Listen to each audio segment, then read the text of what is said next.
Chapter 1528. Under normal circumstances, if Boss Luo wanted to go shopping, he would not be stopped. No one could stop him. So as they walked, Claudia and Mr. Ao Ta were suddenly separated from Boss Luo.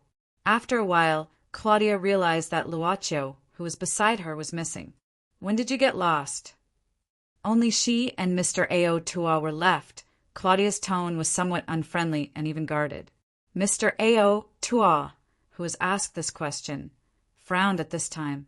Apparently, he was seriously thinking about this question. He recalled the details along the way.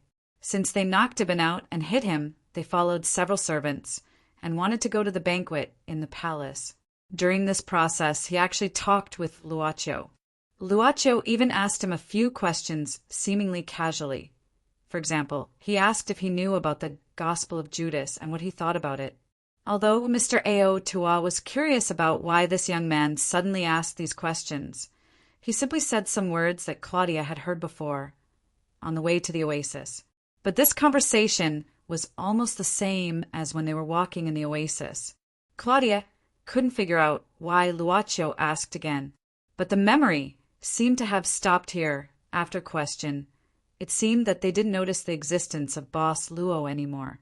Until now, they didn't even know when they lost him. There is no other way. Mr. Otto quickly made a decision. Our goal is to find Princess Yamalana, and he knows that, instead of looking for him, it's better to go to the banquet directly. There's a high chance that we'll meet him there. That's the only way. Claudia shook her head. She felt that after Luocio was not around, the uneasiness in her heart suddenly increased to the max. She subconsciously moved away from Mr. Ao Ta by more than one step. At this time, "Your Highness," a young man who was dressed up shouted from afar with a face full of surprise. At this time, the young man quickly walked over. "I didn't expect to see you so soon. Your Highness Princess Yamanlana." Claudia cursed in her heart, but at this moment, she recalled what Mr. Otto had said before. She could only bite the bullet and pretend to be cold as she replied expressionlessly, "Who are you?" Claudia asked indifferently, "Have I ever seen you before?" "I am the son of the Minister of Agriculture. Your Highness, you can call me Mani." At this time the young man introduced himself enthusiastically and said that he specially came to attend the banquet today. "Oh, really?" Claudia nodded. "I was planning to go to the banquet as well. Since we've met, let's go together." How could Moni, the son of the Minister of Agriculture, say no? He was instantly overjoyed and walked in front with his head held high, feeling as if he was walking on the path to the peak of his life. On the other hand, Claudia felt as though she was walking on a path of no return. Once her fake identity was exposed, she didn't know if she could even kill her way out of the banquet hall with the weapons in her hands, let alone charge out of the palace. Strictly speaking, the temple and the palace of the entire city of the sun seemed to be one. The temple was in the deepest part of the palace, and the palace was actually built according to the location of the temple. Only the members of the royal family were qualified to enter the temple through various checks. As the most famous member of the royal family, Princess Yamanlana naturally recognized the guards along the way, so she was unimpeded all the way. Although they were guards, in fact, these guards were not under the management of the palace. They were subordinate to the temple, and only the pharaoh of the kingdom and the high priest of the temple could order them. Basically, the high priest's order was superior to that of the pharaoh of the kingdom. The reason why Princess Yamanlana was unimpeded all the way was naturally because of the artifact in her hand. This was given to Princess Yamanlana by the god of sun himself.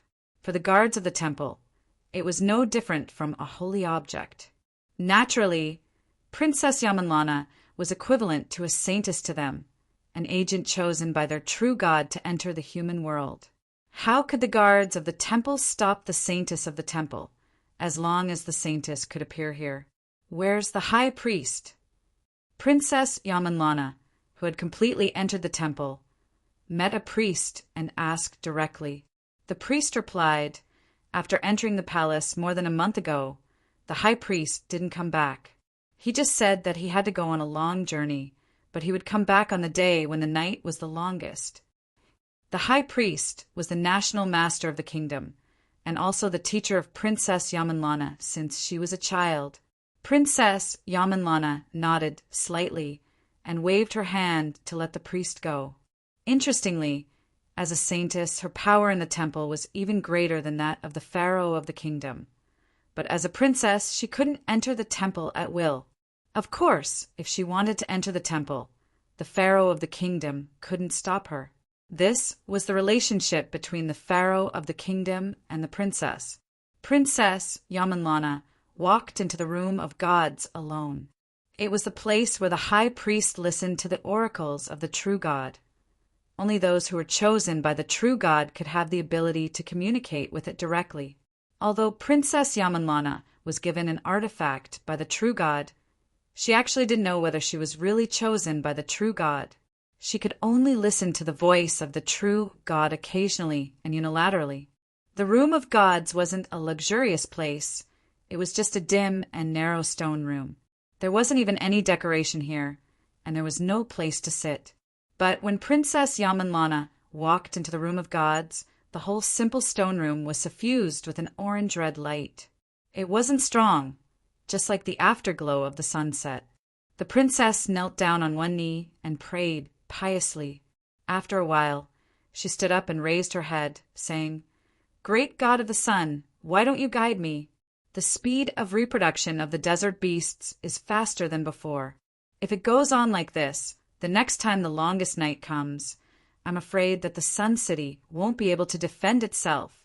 The stone room was so quiet that Princess Yamanlana seemed to be able to hear her own heartbeat. The true God didn't take the initiative to answer her question. Princess Yamanlana waited for a long time and finally sighed slowly. She lowered her head in disappointment and finally knelt down on the ground and prayed piously again. After doing all this, Princess Yamanlana walked to the wall in front of the stone room with a solemn face and reached out to press a brick in the middle. The brick sank into the wall, and at the same time another part of the wall opened instantly. The wall that was turned over was obviously a stone shelf. Princess Yamanlana walked quickly to the front of the stone shelf and glanced at the shelf. She reached out and took out a box from the shelf. There were 3 similar boxes on the stone shelf at this time. Princess Yamanlana opened the box in her hand, looked at the things inside and sighed, saying, "Is this all that's left? Bullets!" The box was full of bullets. Taking a deep breath, the princess quickly calmed down and quickly took out some bullets from the box, and then took out the artifact that she kept close to her body from her clothes, and then skillfully loaded the bullets into the pistol. When she left the room of gods had returned to its original appearance. Princess Yamanlana left the room of gods and walked alone in the empty temple. Seeing the afterglow of the setting sun had scattered into the temple, the princess couldn't help but frown. The sunset is coming soon again. Maybe I should once again. Princess Yamanlana soon left the temple and returned to the palace. But she didn't want to go to the banquet immediately, so she walked alone in the courtyard of the palace. While walking, Princess Yamanlana suddenly frowned, because she seemed to feel that there seemed to be someone looking at her from behind a tree. "Who's there? Come out."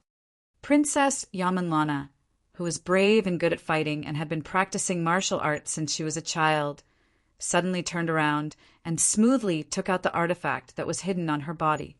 The princess was even startled at this time. She didn't even realize that someone was so close to her, and she didn't even notice it until it was so close to her. At this time, a figure slowly walked out from behind the tree. Under the afterglow of the sunset, this figure slowly became clear in Princess Yamanlana's eyes. He had a smile that she had never seen before, one that was as pure as a cloudless sky. There was even a little bird perched on his shoulder. Holy Ibis, which was regarded as a sacred bird in the city of the sun. The princess couldn't help but frown. She knew that this sacred bird didn't like to come into contact with humans. Only a small number of holy ibis were kept in captivity in the palace, and they usually lived in the courtyard of the palace near the temple. The person in front of her looked very young, and he was wearing the uniform of a palace guard. Obviously, he wasn't a guard of the temple. At this time, facing Princess Yamanlana, who was ready to fight, the guard just blinked his eyes and curiously stared at the artifact, the pistol in the princess' hand. The guard said curiously at this time, "Is this the so-called artifact given by the true God?" "You don't know who I am?" Princess Yamanlana frowned, feeling that this guard's attitude was too weird. Every guard who saw her was in awe and trepidation. "Is he new here?" "No. Since he knows the artifact, he should know who I am." "Princess Yamanlana, I know." The guard nodded. "I saw your triumphant return just now. It was so beautiful." Princess Yamanlana frowned again, because this young guard didn't care about her at all, and even spoke in a frivolous tone. She snorted, but slowly took back the artifact in her hand. The education she received since childhood made her not use her royal power to bully a small guard, but the guard who didn't respect her made the princess feel uncomfortable. "Are you new here?" The princess asked coldly. "Why haven't I seen you before?" The guard said sincerely, "I'm new here indeed. I'm not even familiar with the roads here. If this is a place where I shouldn't be, I'll leave immediately. Please don't worry." What's wrong with this guard? Is this the attitude he should have when meeting a member of the royal family? It was only because he met a princess like her that she often stayed in the military camp with the soldiers and had a mysterious experience that she didn't particularly care about social class. If it was any other royal family, they would have already punished this guard who didn't know the immensity of heaven and earth.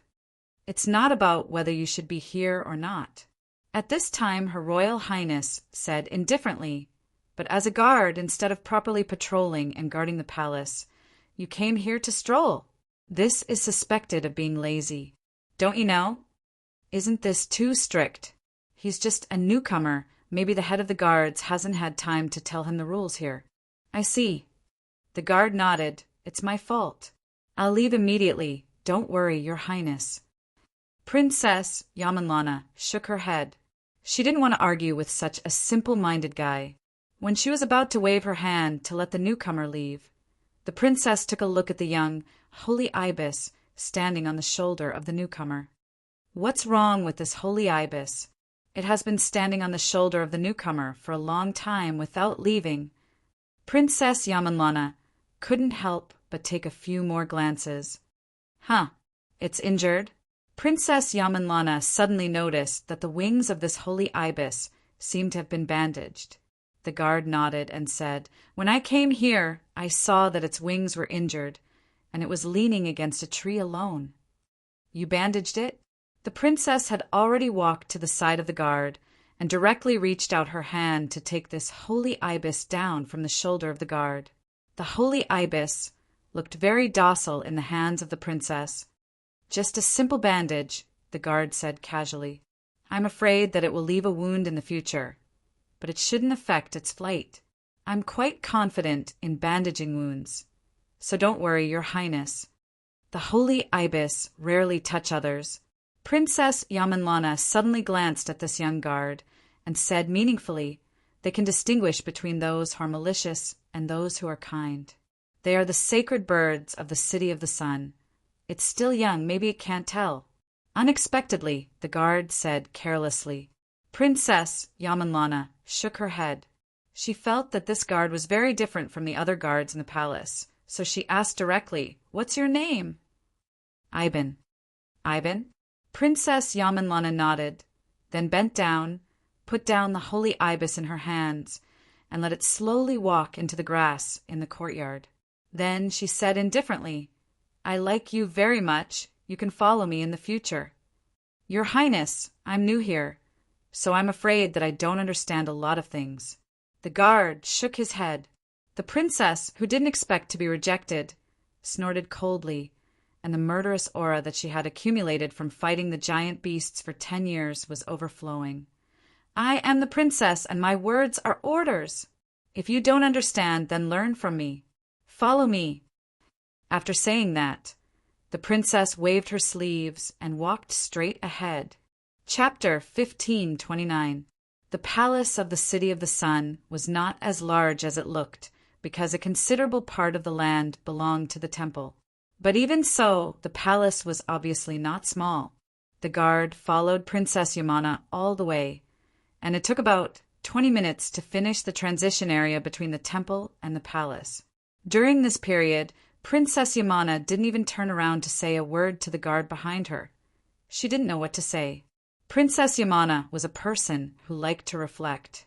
At this time, she was reflecting on her behavior just now, which seemed to be a bit too reckless. Of course, if it were another royal family, they probably wouldn't take such a trivial matter to heart. But Princess Yamana knew that if she wanted to be a wise ruler, she couldn't abuse her power. All power needed to serve the kingdom and the people so that the country could last for a long time. Princess Yamana was very strict in governing the army, and she was also very strict in monitoring the ministers of the various systems in the kingdom. She was even very strict with herself. She suddenly worried that the guard would associate her with the abuse of power because of this incident. Probably because of the giant beast, I messed up my self-control. Her Royal Highness quietly explained to herself, "Eben, where is your home?" Princess Yamalana heaved a sigh of relief, then turned around expressionlessly and asked in a seemingly casual manner, "Let's start with the daily life. An approachable image is also a virtue that a wise ruler should have." The princess also quietly gave a good reason for her action. "It's quite far." The guard thought for a while and said, "It's in the east, far away from here." Princess Yamana nodded. "Is it on the east city wall?" "It's quite far from the palace."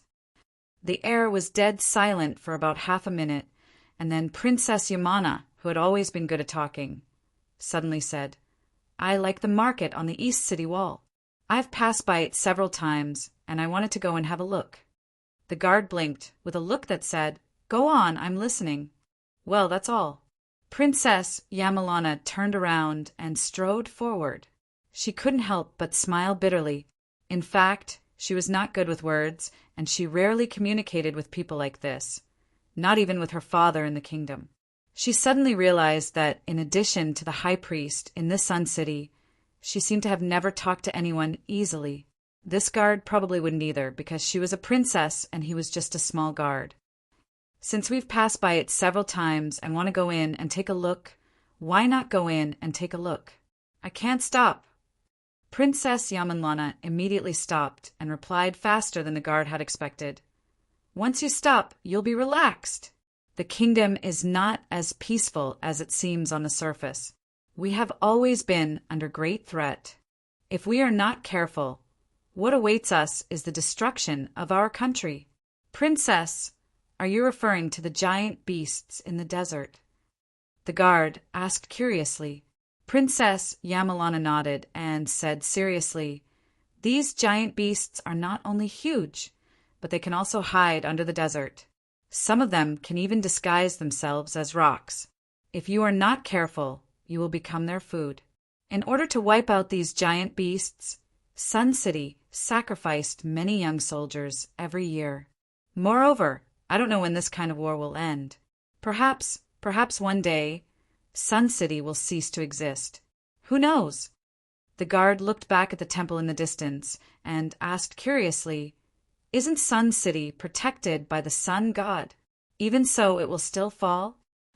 Princess Yamalana shook her head as if she didn't want to say more. She looked deeply at the guard and suddenly asked, "Ivan, young warrior, when danger comes, are you willing to step forward and fight against death for your country and your family? The day when the night is the longest is coming soon. Are you ready?" The guard shook his head directly. Princess Yamalana looked at Ivan in surprise, then shook her head and said with a complicated expression, "In fact, I'm not ready either. The whole kingdom is not ready either, but only a few people can see it clearly." This princess seemed to have misunderstood something, but the guard didn't intend to explain. He just thought for a while and asked, "What are these giant beasts?" Princess Yamalana suddenly said, Ivan, you haven't seen these giant beasts with your own eyes, right? I'm not talking about what you see across the city wall on the day when the night is the longest, but standing in front of them and touching their bodies. Indeed, I haven't. The guard shook his head again. Princess Yamalana suddenly smiled, as if she thought of something fun. Come, I'll take you to a place. The guard said, Princess, aren't you going to attend the banquet? Princess Yamalana said indifferently, This kind of boring banquet, you can go any time. If you're hungry, I'll let you prepare something for you. The guard smiled and said, I don't seem to have a reason to refuse.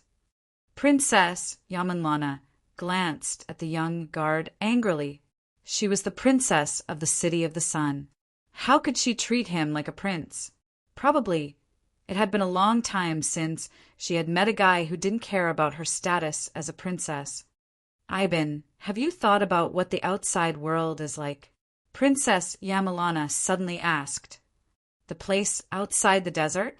The guard thought for a while and said, It said that there are places outside the desert, but the giant beasts block the way out of the desert. Princess Yamalana said, How can it be only the giant beasts in the desert that block the way? The outside world. The outside world? Princess Yamalana shook her head, and her expression became serious again. Nothing, we have to speed up. Although we don't have to be there on time. It'll be troublesome if we keep missing the banquet. She walked in another direction, and her pace gradually quickened.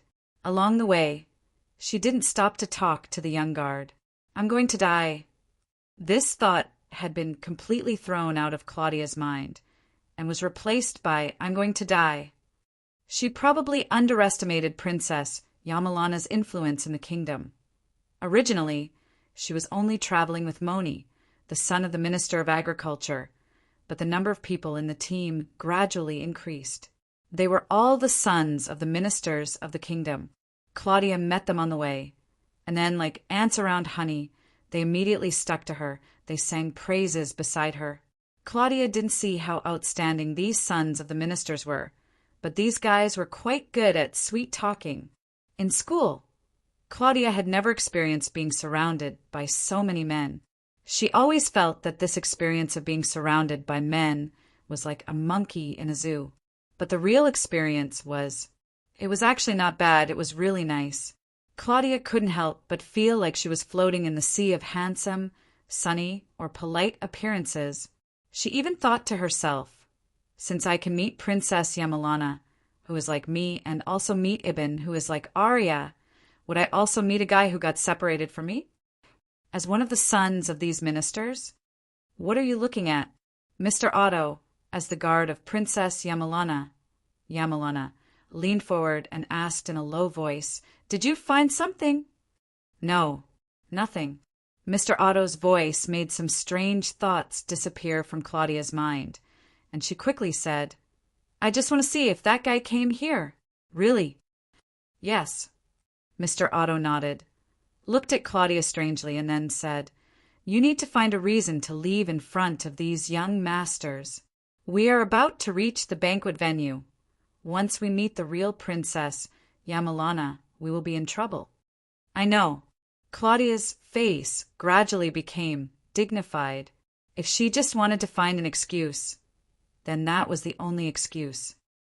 Everyone, I have something to do. Please excuse me. Claudia opened her mouth, but suddenly interrupted. Yamalana, the pride of the kingdom, my daughter! Not far away, the pharaoh of the kingdom, surrounded by a group of attendants, slowly walked over. The sons of the ministers around Claudia all stepped back. Claudia's eyes suddenly turned black, and she gave Mr. Otto a death stare. Then she watched the pharaoh of the kingdom finally come in front of her with her scalp tingling.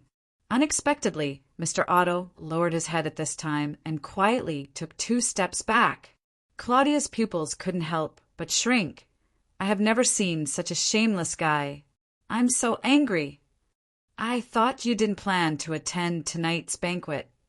The pharaoh of the kingdom didn't find anything wrong with the princess in front of him. He affectionately grabbed the princess's hand and said with a kind smile, "I sent someone to your palace to look for you, but I didn't see you.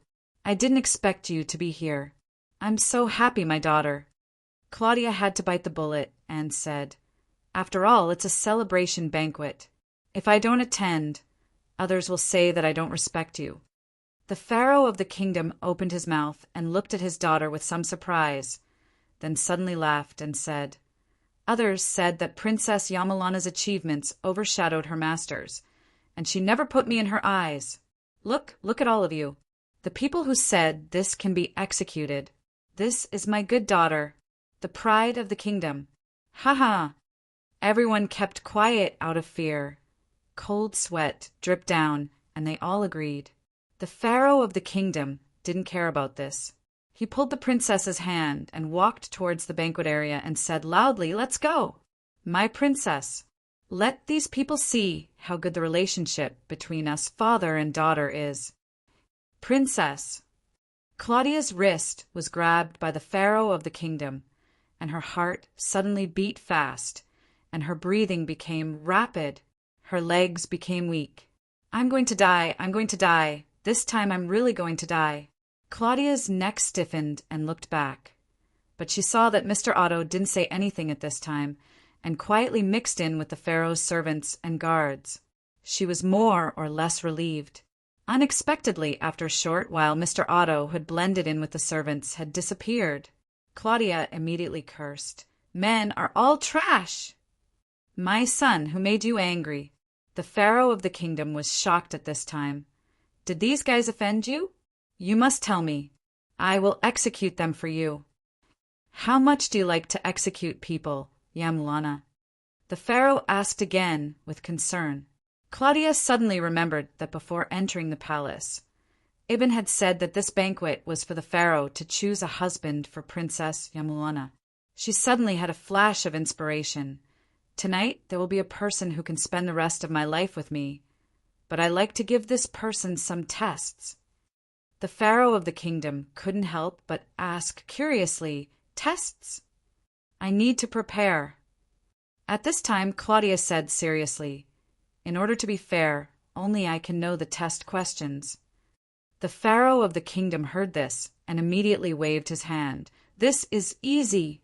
Come, prepare a room for the princess." Just like that, the Princess Royal Highness walked into a separate room in the banquet hall under the watchful eyes of the crowd. However, in order to keep this test a secret, the pharaoh even sent more than 10 warriors to guard the room to ensure that no one would be able to peek into the room. In the room, the princess sat paralyzed in front of the door and muttered to herself, "Why did I make such a request? Isn't this reaping what I sowed?" Since outsiders couldn't enter, the princess naturally couldn't leave either.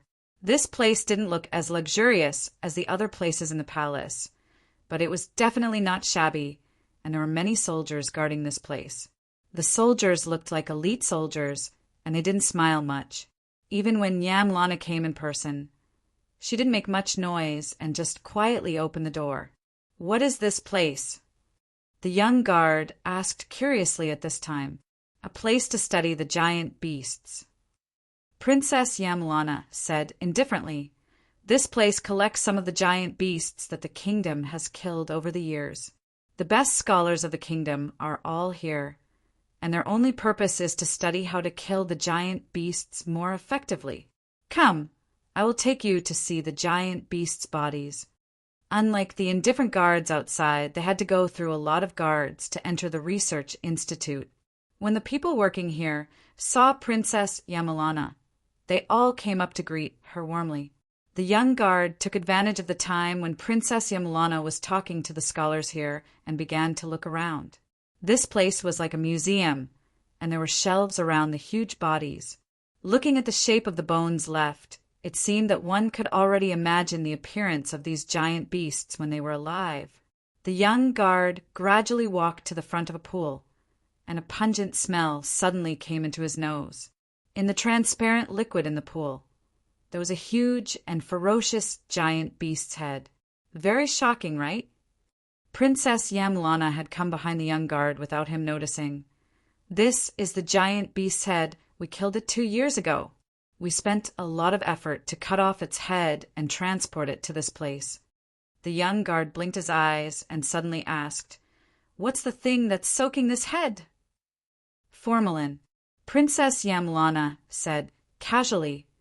"It is a kind of potion used to prevent the body from rotting. Most of the giant beasts' bodies and internal organs here are soaked in this potion." Formalin solution. Chapter 1530. Is this potion different from the one used to make mummies? The young guard looked at Princess Yamlana and asked, "As an essential mummy in the ancient Egyptian civilization, it was something that almost everyone knew. However, the craftsmanship of mummies was not something that ordinary people could master. Otherwise, the number of mummies that had been passed down to modern times would not be so few." Princess Yamlana seemed to be surprised that this young guard was interested in the potion itself. She thought for a moment and said, "This formalin potion was obtained through a special way. Later, I brought it back here, and then asked the scholars here to study it with me. It took a long time to find the substitute herbs, and finally the potion was successfully concocted." "A special way? Outside the desert?" the young guard asked immediately. Princess Yamlana said, "This way is not suitable for ordinary people. It's useless even if you know it." The young guard just nodded and didn't seem to want to ask more. His attitude made Princess Yamlana's beautiful eyes smile. She suddenly understood why she felt so comfortable being with this guy. Because he was just curious and didn't have any other intentions. Princess Yamlana couldn't imagine why such a person would become a guard in the palace. Maybe he was more suitable to be a scholar. "Ivan, are you interested in learning?" Princess Yamlana looked at him with sparkling eyes. "Learning?" The young guard smiled and said, "I like learning." Princess Yamlana went one step further. She opened her arms, and her expression carried a hint of fanaticism like a certain mustached head of state. "Ibn, you are still young. You still have a lot of time in the future. Have you ever thought about changing your life through learning? Think about it. As a guard in the palace, you may have to wait until you are 40 years old before you can start your career. During this process, you don't know if you can survive every night and the longest day. But if you are willing to learn and be a scholar, the situation will be different. I will try my best to protect every scholar who is loyal to me, because scholars are the most important wealth of the kingdom. Do you know what everything in this research institute is? The things here can help us kill the giant beasts more efficiently and can help us understand the characteristics of the giant beasts, their living habits, and even the origin of these giant beasts. All of these are the subjects called science. And science is the only ultimate power that can change the world." The young guard suddenly said, "No wonder the people here look so young. Did the princess encourage them to come in before?" Princess Yamlana said, "Only young people have passion and the courage to challenge tradition." "That's right. Although the scholars here were young, their knowledge was definitely not much worse than those famous scholars in the kingdom. They are even more energetic and willing to come into contact with new subjects than the old scholars. The future has always been in the hands of the younger generation." Seeing that Princess Yamlana was getting more and more excited, the young guard said casually, "I think I need to think about it." Princess Yamlana didn't seem to be disappointed because of this. She even seemed to have expected this reaction. "It's okay. You should think about it carefully. Think about it carefully. Think about it carefully. Think about what this country really needs. I will wait for your answer, Ibn." They looked at each other for a few breaths. The young guard acted as if this conversation didn't happen. He turned around and looked at the giant beast's head in the pool. "Your Highness, it seems that this place has been studied for a while. I don't know if the scholars here have found the origin of these giant beasts." Princess Yamlana seemed to be quite dissatisfied with the indifference of the young guard. She frowned slightly, but soon calmed down and said indifferently, "These giant beasts shouldn't be so huge. In fact, through collecting specimens for so many years, we found that these giant beasts and many ordinary creatures living in the desert have similar structures. Look here. Princess Yamalana pointed to the pool on the other side. There are many pools of different sizes here, and the one the young guard was standing on was just one of them. On the other side of the pool, there was a complete corpse of a giant beast. The total volume of this giant beast's corpse was about the size of the giant beast's head. It was about 3 meters high. Look, what does this giant beast look like? Princess Yamalana asked directly. The young guard said, "It looks a bit like a scorpion." "Yes, it looks like a scorpion." Princess Yamalana nodded. "Through hunting this giant beast, we found that it has the same habits as a scorpion. After that, we broke open its body and found that its internal organs were basically the same as a scorpion's. However, its internal organs were obviously stronger, its shell had become stronger, and its pincers had become sharper. It could even shoot out venom to corrode rocks and sand. Its speed was even more astonishing." Speaking of this, Princess Yamalana couldn't help but shake her head and smile bitterly. If it weren't for the fact that these giant beasts don't like to live in groups and even kill each other, we wouldn't have any chance of winning against such powerful beasts. "What is this?" The young guard pointed to the giant beast's body in the pool, which looked like a mutated scorpion, and asked. If he remembered correctly, there seemed to be something similar on the forehead of the giant beast's head in the pool, which was a black crystal that looked like a crystal. Princess Yamalana frowned and said, "In fact, we don't know what it is. Not every giant beast has this kind of cursed stone. Only extremely powerful or special giant beasts can find this kind of crystal. Why is it called the cursed stone?" Princess Yamalana thought for a while and said, "If anyone touches it by accident, their body will be corroded, and then they will become a pile of sand. It's like being cursed by the enemy of the sun god, the evil Desert Master. So we call it the cursed stone." "Desert Master, Seth?" The young guard thought for a while. Princess Yamalana frowned and asked with a warning look in her eyes, "Ivan, in the City of the Sun, you are not allowed to mention this evil name. You should know that." "I just found out," the young guard said, "but your Highness just told me that we should be brave enough to challenge those old things." At the same time, as the saintess of the temple of the sun god, Princess Yamalana's face darkened. Mortals shouldn't comment on the gods. As the people of the sun god, we should follow the rules of the gods. However, the young guard suddenly smiled. "What are you laughing at?" Princess Yamalana frowned. The young guard casually glanced at the passage that they came in from, and then he looked at the princess and said slowly, "Science, the ultimate power to change the world.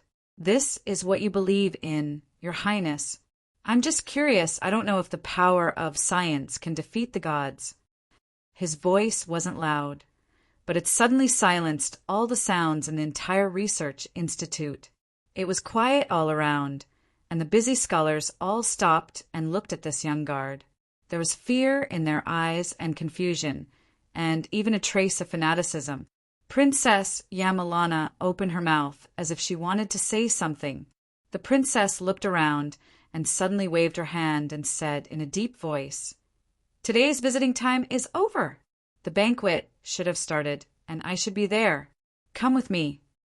Finally, under the silent gaze of many young scholars, the young guard and Princess Yamalana slowly left this heavily guarded research institute. After the princess and the guard left, the young scholars gathered together and whispered something. "Did you hear that? He said that. Shoo, this is a taboo. Don't mention it again." "Since it's a taboo, then why are we here? Isn't it just a challenge?" "Shut up."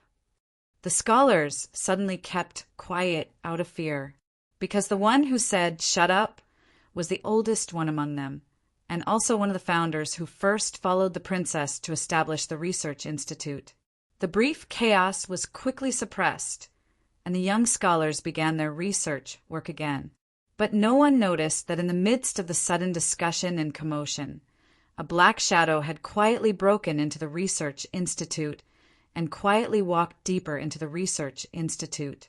That was the place where the princess didn't take the young guard to visit, where the core secrets of the research institute were kept.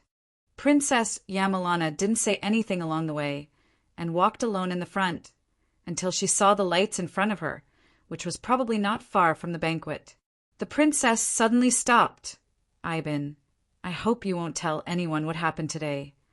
The young guard curiously asked, "The research institute is in the palace in such a big building. Don't the people in the palace know about it?" Princess Yamalana shook her head. "The people in the palace, including the great god, know that I have such a research institute, but they just think it's a place where I use it to research weapons to deal with the giant beasts. I'm talking about science and what you said at the end. If you don't want to be regarded as a heretic by the kingdom, you'd better not say the same words again." "Then what's your answer, princess?" the young guard asked in a low voice. "What?" Princess Yamalana was stunned subconsciously, and even her face darkened. The young guard acted like he didn't see it and continued to ask, "Princess, do you think science can defeat the gods as the ultimate force to change the world?" "I said it." Princess Yamalana was instantly furious. "Don't say the same words again. Ivan, do you really think I don't dare to kill you?" Princess Yamalana was so angry that she even took out the artifact that she kept with her and pointed it at the young guard. The young guard shook his head. "As the princess of the kingdom, I believe that you have the right to do so." "Then why did you do it?" Princess Yamalana glared at him, and her expression became more and more fierce. The young guard said, "Because I want to know if your highness wants to recruit me as your scholar. Will you be willing to open your heart to me? I want to know, what do you believe in? Is it the gods or science?"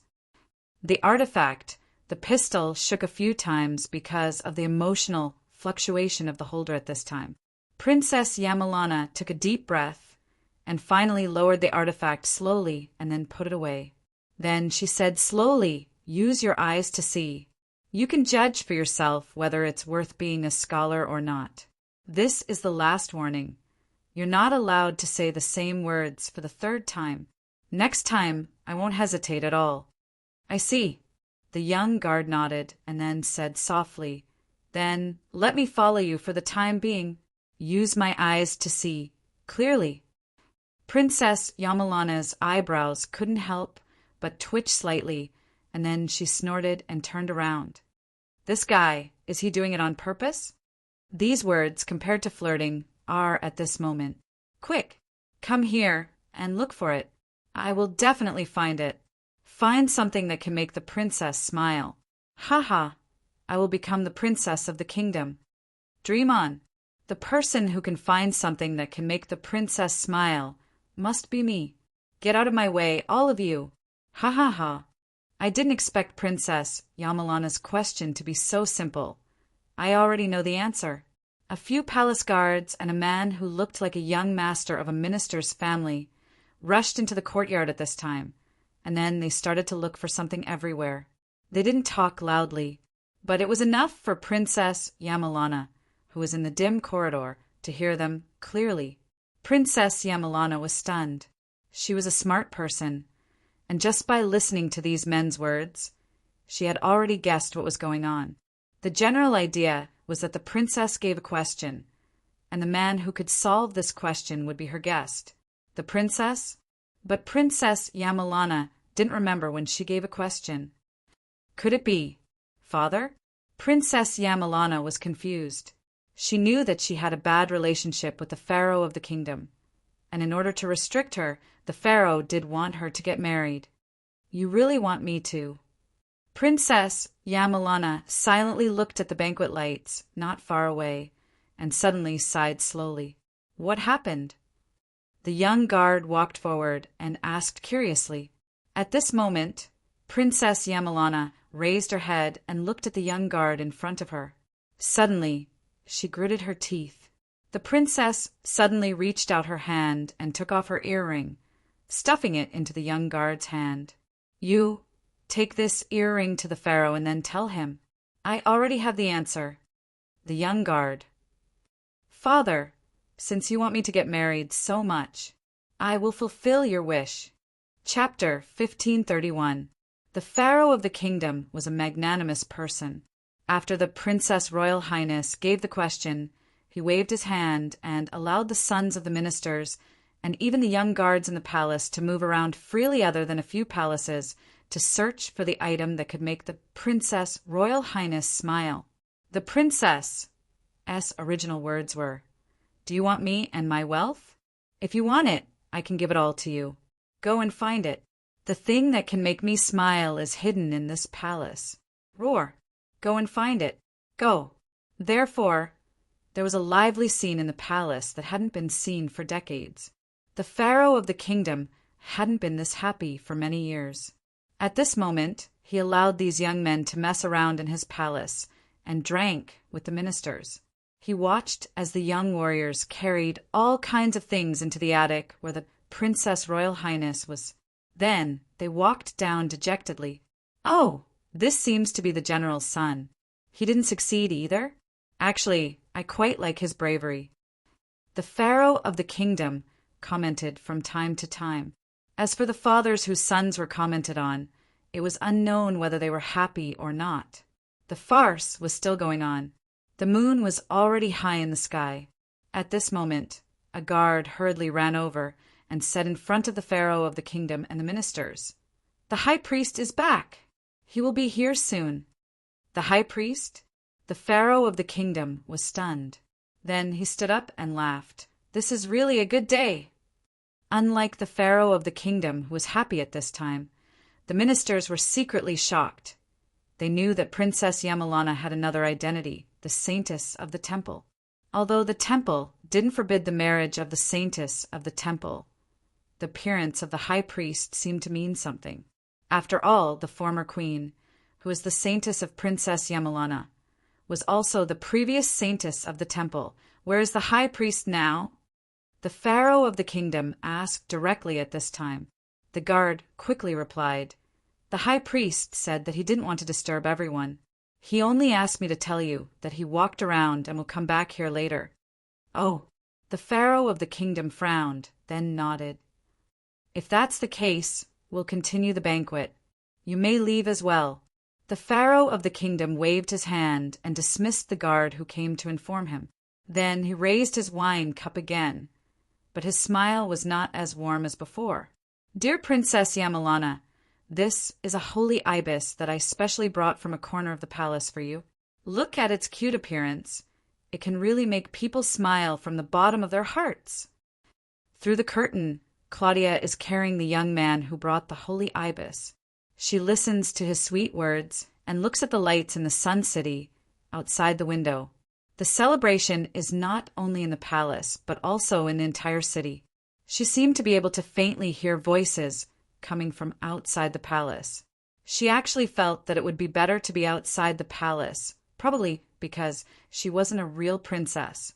In the beginning, the flattery of these young men did make her feel like she was floating in the air. But in the middle of the night, she was already tired of these voices and even felt a sense of disgust. The young man behind the curtain was still talking nonstop. The annoyed Claudia suddenly turned around, waved her hand, and said coldly, "Okay, you successfully made me unable to smile. Next. Your Highness, my love for you." The voice gradually faded away, but the young man was lifted up by two strong guards, one on the left and one on the right, and sent out of the pavilion. Then the next one would come. Claudia rubbed her forehead as she felt a headache coming on. At this moment, she was thinking about how to leave this loft. She looked at the windowsill and discovered that it wasn't very high from here to the ground. If she were to climb down from here, maybe. Claudia gritted her teeth and remembered that she often climbed down the sewer pipe at home when she was young. Then she made up her mind. "Come here." Claudia called a maid outside the curtain in. The maid was in fear and trepidation. After entering, she heard the Princess's Highness order, "You sit here." Claudia looked at the maid expressionlessly. Later on, Whenever someone comes in, don't say anything. Just let him speak 3 sentences. After speaking, you wave your hand and let the guards send him out. Ah, the maid was shocked. Claudia immediately learned from the maid and said, "This is an order. If you don't listen, I will kill you." "No, I will listen. I will listen." The maid lowered her head and said with a sobbing voice. Claudia laughed and quickly changed her clothes with the maid. Then she walked to the window sill, lifted her skirt, and climbed out. At this time, the next young man had already arrived. In the midst of the panic, the maid could only imitate the princess from before. With her back facing the young man, she silently counted the number of times the young man spoke in fear. "Say 3 sentences. Say 3 sentences. 3 sentences. How many sentences is this? F***CK, you princess. I don't want to play with you any more." Claudia slowly climbed down along the outer wall of the palace. She even cursed at the same time. She wanted to leave this place as far as possible. Men are unreliable. I have to think of a way by myself at the critical moment. What new classmate? What Mr. Otto? Go to hell. Finally, she climbed down. Claudia heaved a sigh of relief and looked up.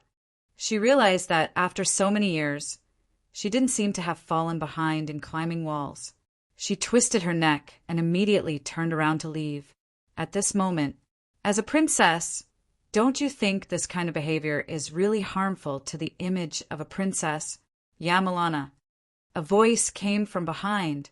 A man. Claudia was shocked. At the same time, she suddenly turned around and looked at the dark place. She even widened her eyes. This voice made her feel unreal. Her lips moved slightly, as if she wanted to say something. In the dark, a figure slowly walked out. He didn't wear a guard's uniform. It was different from the uniform of the general palace ministers. He also wasn't a noble in the city. He wore a white robe, which made him look quite solemn. But Claudia's eyes suddenly became hazy. She didn't even say a word. She directly walked toward the person and hugged him tightly. Professor Siegetu. She actually saw her father in this place. The missing Professor Siegetu. "Father!" She cried out with a voice full of grievance. She looked up at the man in the white robe in front of her. "Father!" But soon, Claudia felt something wrong. Professor Siegetu in front of her was not as excited as she imagined. He was unusually calm. A very strange feeling made Claudia subconsciously let go of her hands and even took a small step back. The man in the white robe frowned slightly at this time, as if he was thinking about something. Then he slowly said, "Yamalana, I heard that Pharaoh wanted to find a husband for you. I know you suffered a lot, but you can't call me father because of this. I'm just your teacher, Yamalana." "Teacher, teacher?" Claudia opened her mouth and suddenly realized something. There was Princess Yamalana, who looked exactly like her, and there was Ivan. Then there was also a teacher like her father, Professor Siegetu. "Have you forgotten? I'm the high priest of the temple, your teacher." The man in the white robe shook his head at this time. "Poor Yamalana, it seems that what Pharaoh did this time really hurt your heart." I. Claudia suddenly found that she didn't know how to face the high priest like Professor Siegetu. I'm not. The high priest showed a kind smile at this time. "Don't worry, I'm back. I'll deal with these difficult problems for you and end this farce." Claudia fell silent. Only now did she realize how strong she was. She took a deep breath and forced herself to calm down. Nodding, she said, "This is indeed a farce. I don't have the time to accompany them in their madness. If the high priestess can resolve this for me, that would naturally be for the best. I'll solve it for you, my little princess. All your difficulties, I'll solve them for you. Come with me." The high priest smiled at this time. "I'll go with you to see your father." Claudia opened her mouth, but in the end she could only nod. She felt that she had just walked out of a difficult situation, but immediately fell into a quagmire again. She bitterly smiled. She couldn't understand why she encountered such strange things. Just a few days ago, she was just an ordinary university student. Two figures walked into the banquet hall in a hurry. When the guards in front of the banquet hall saw them, they were all stunned, and then hurriedly stepped back. Her Royal Highness Princess Yamalana, and she was wearing the battle armor Princess Yamalana wore. The princess in her armor was too dazzling, and people couldn't even look at her in the eye. The guards didn't stop retreating, and they even kneeled down subconsciously. No one noticed that there was a young guard behind Yamalana. Her Royal Highness Yamalana? It's Her Royal Highness Princess Yamalana. Walking into the hall, Princess Yamalana was like a bright pearl, instantly attracting everyone's attention, especially those young talents who were racking their brains to solve the test of Her Royal Highness Princess, although they were very curious as to why the princess would suddenly appear here and not in the attic. Although they were also very curious as to why the princess would suddenly wear the armor that she would wear when she went to war. However, Your Royal Highness Princess, look, this is the ice from the palace's freezer for you. I specially carved it to look like you. It's going to melt. Damn the weather. Your Royal Highness Princess, don't look at his ice sculpture. He didn't carve it himself. Look at mine. This is a painting. Do you see it? I used the paint I scraped off from the walls of the palace. Ouch, don't step on me. Facing those young men, the murderous look on Princess Yamalana's face became more and more intense. She was like a volcano that was about to erupt. Your Royal Highness Princess, you must look at this. Finally, the volcano erupted. At this moment, Princess Yamalana, who had a pale face, suddenly pulled out a sword from the waist of a guard beside her, raised it up high. Then, she fiercely chopped down.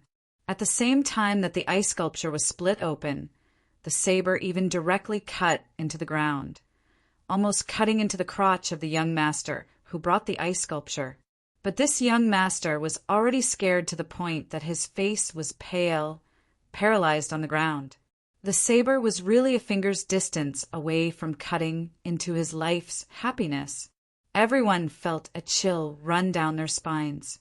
Subconsciously, they felt a shiver run down their spines. F***CK off!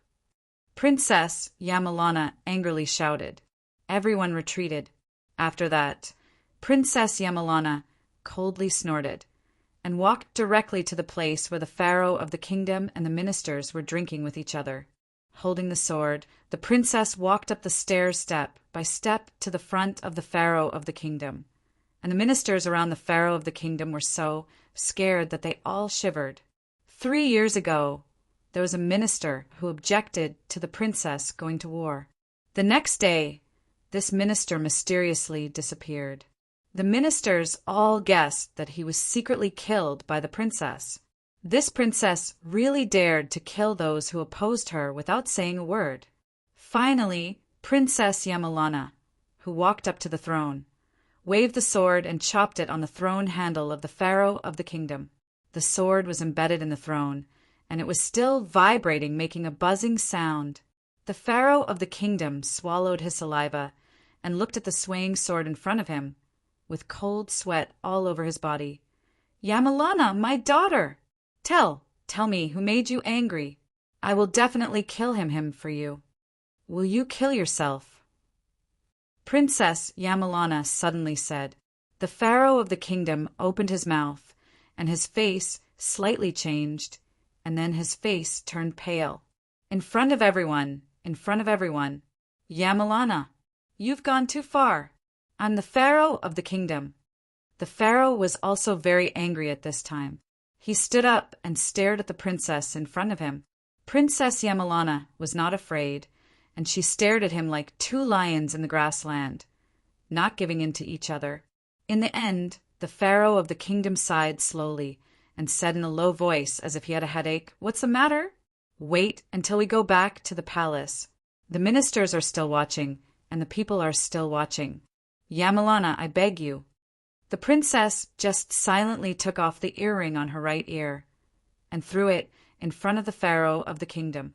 This action seemed to make the pharaoh even angrier than chopping the sword on the throne of the kingdom's pharaoh, and he was not polite anymore. "Yamalana! How dare you? This is your mother's. The other one is in his hands." The princess said coldly, "This is my answer. The pharaoh of the kingdom.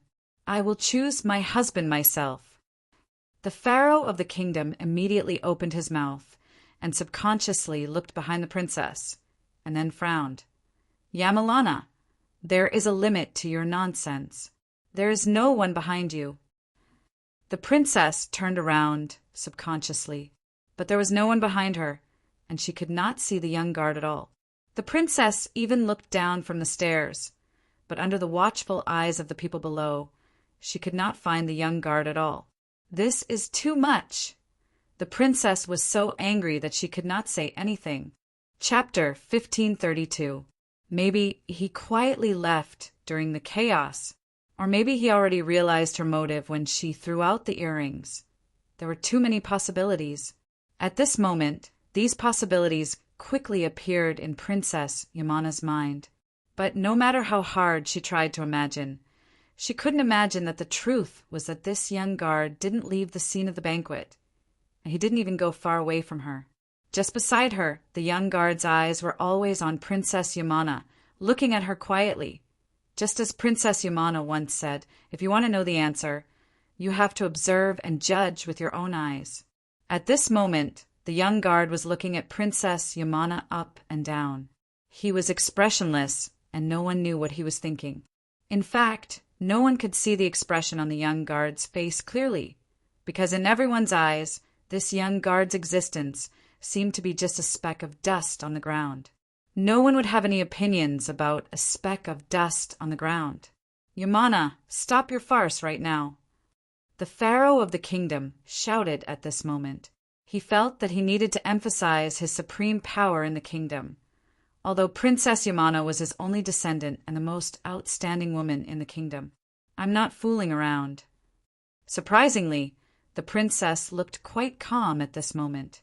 She slowly turned around and looked at her father, the pharaoh of the kingdom, and said indifferently, "I already have a candidate in my heart.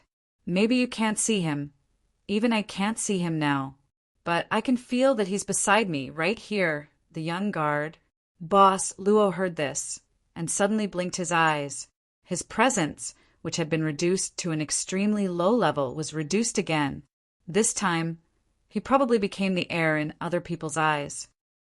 "In my heart." The princess's unfinished words sounded in everyone's ears. She was like a pure girl who was pouring out her inner thoughts. Boss Luo didn't continue to reduce his presence. At this moment, looking at the longing and happiness on Princess Yamalana's face, many of the young geniuses of the kingdoms felt dejected. They suddenly understood that no matter how hard they tried, they wouldn't be able to get into Princess Yamalana's heart because her heart had already been taken by someone else. "Who is it?" The pharaoh of the kingdom frowned and asked in a deep voice, not to mention as a father, as a man who had a partner. He was very clear about this kind of girl's yearning, although the pharaoh of the kingdom intended to choose a suitable husband for the princess in this banquet. When he really felt that the princess's heart had been occupied by another man, the pharaoh of the kingdom felt that his most precious treasure had been taken away. At this moment, the pharaoh of the kingdom seemed to have forgotten Princess Yamana's fuss just now. Like an angry lion, his voice at the peak of the king's power echoed in the banquet hall. "The guy who made Princess Yamana sad, come out! As a man, don't you have the courage to stand out and face the father of a daughter?" Boss Luo thought for a while and felt that it was necessary to reduce his presence even more. After the air, what was it again? Time passed slowly.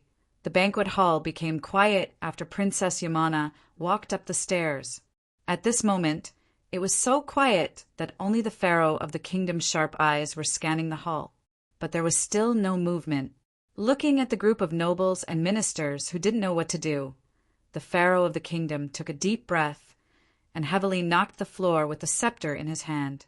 He glared at Princess Yamana. don't allow you to choose your own husband. Your husband can only be recognized by me." Princess Yamana's face became cold again. "If so, from tonight onwards, Yamana is no longer your daughter, and no longer the kingdom's princess. Yamana, you.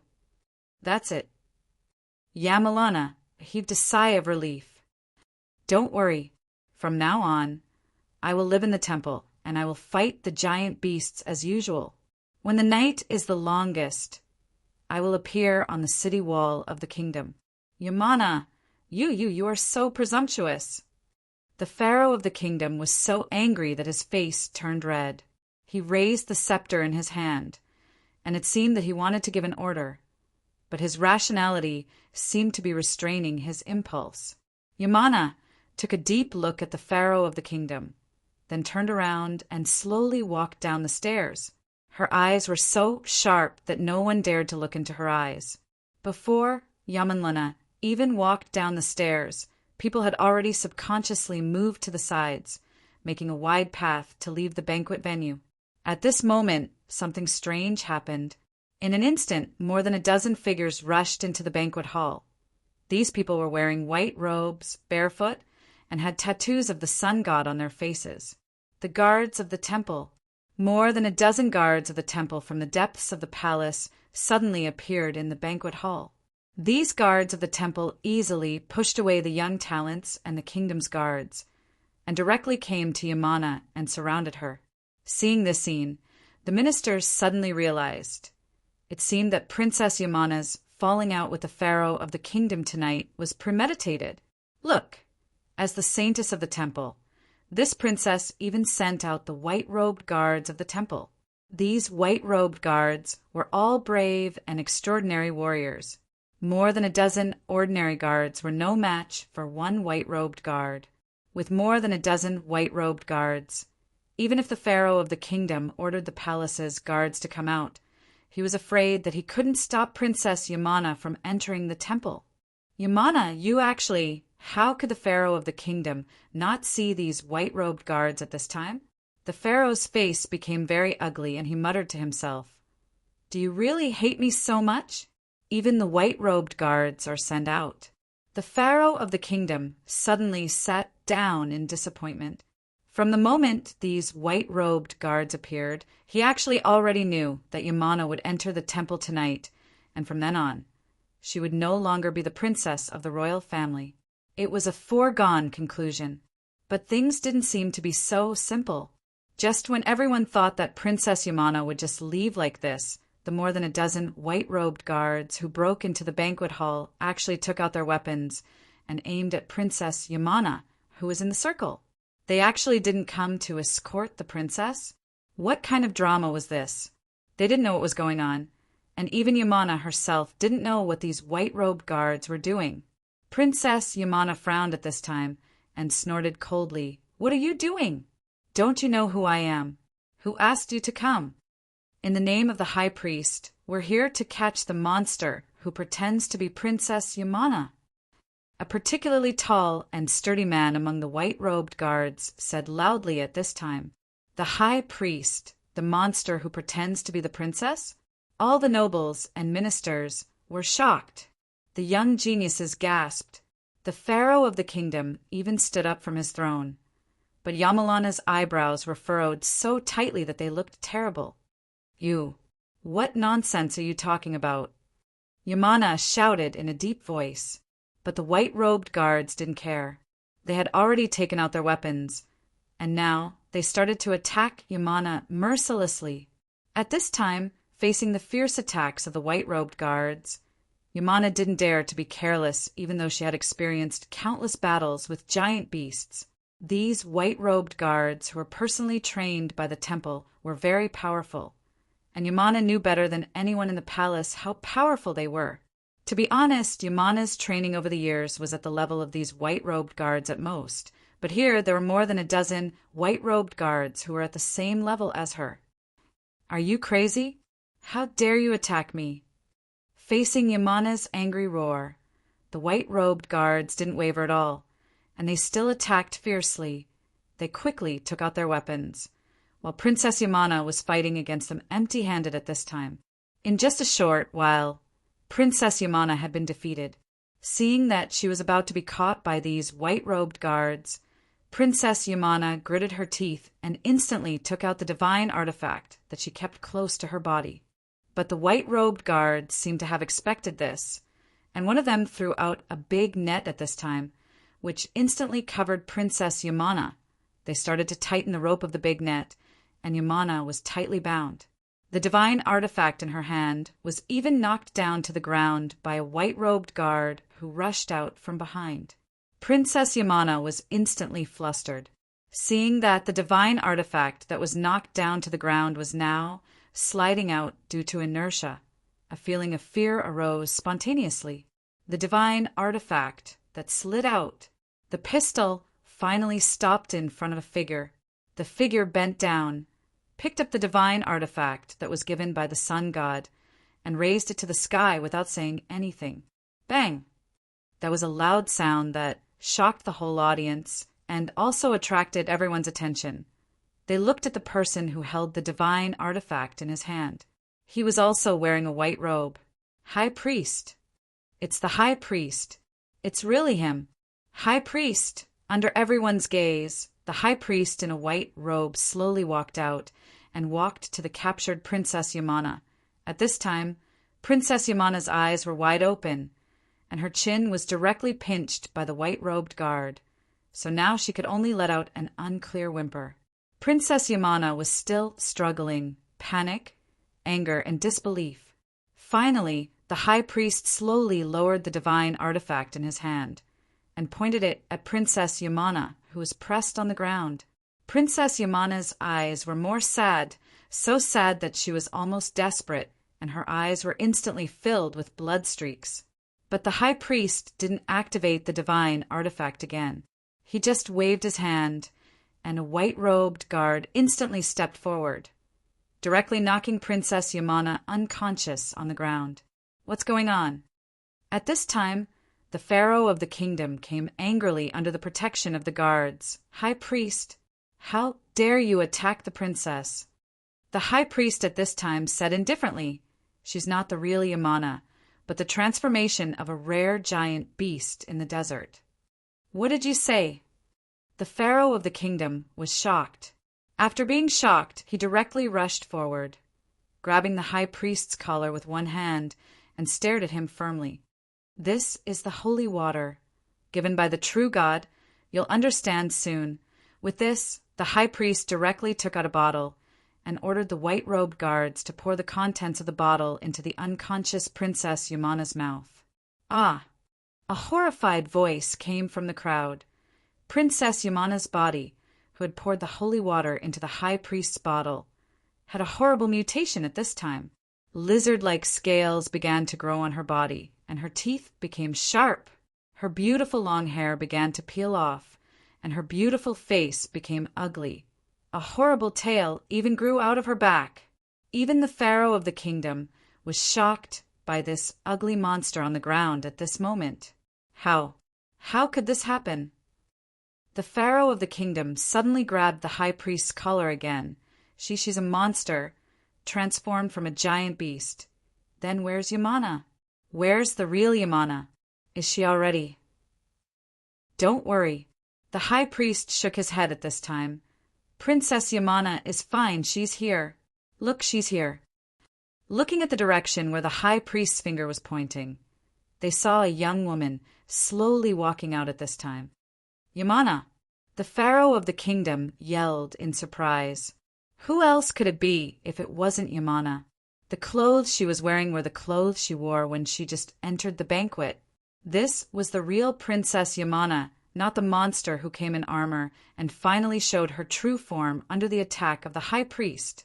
Princess Highness. Claudia's legs became weak again. She was actually pushed out by someone, by the white-robed guard behind her. At this moment, facing the crowd's gazes and looking at the motionless, ugly monster on the ground, Claudia even wanted to faint.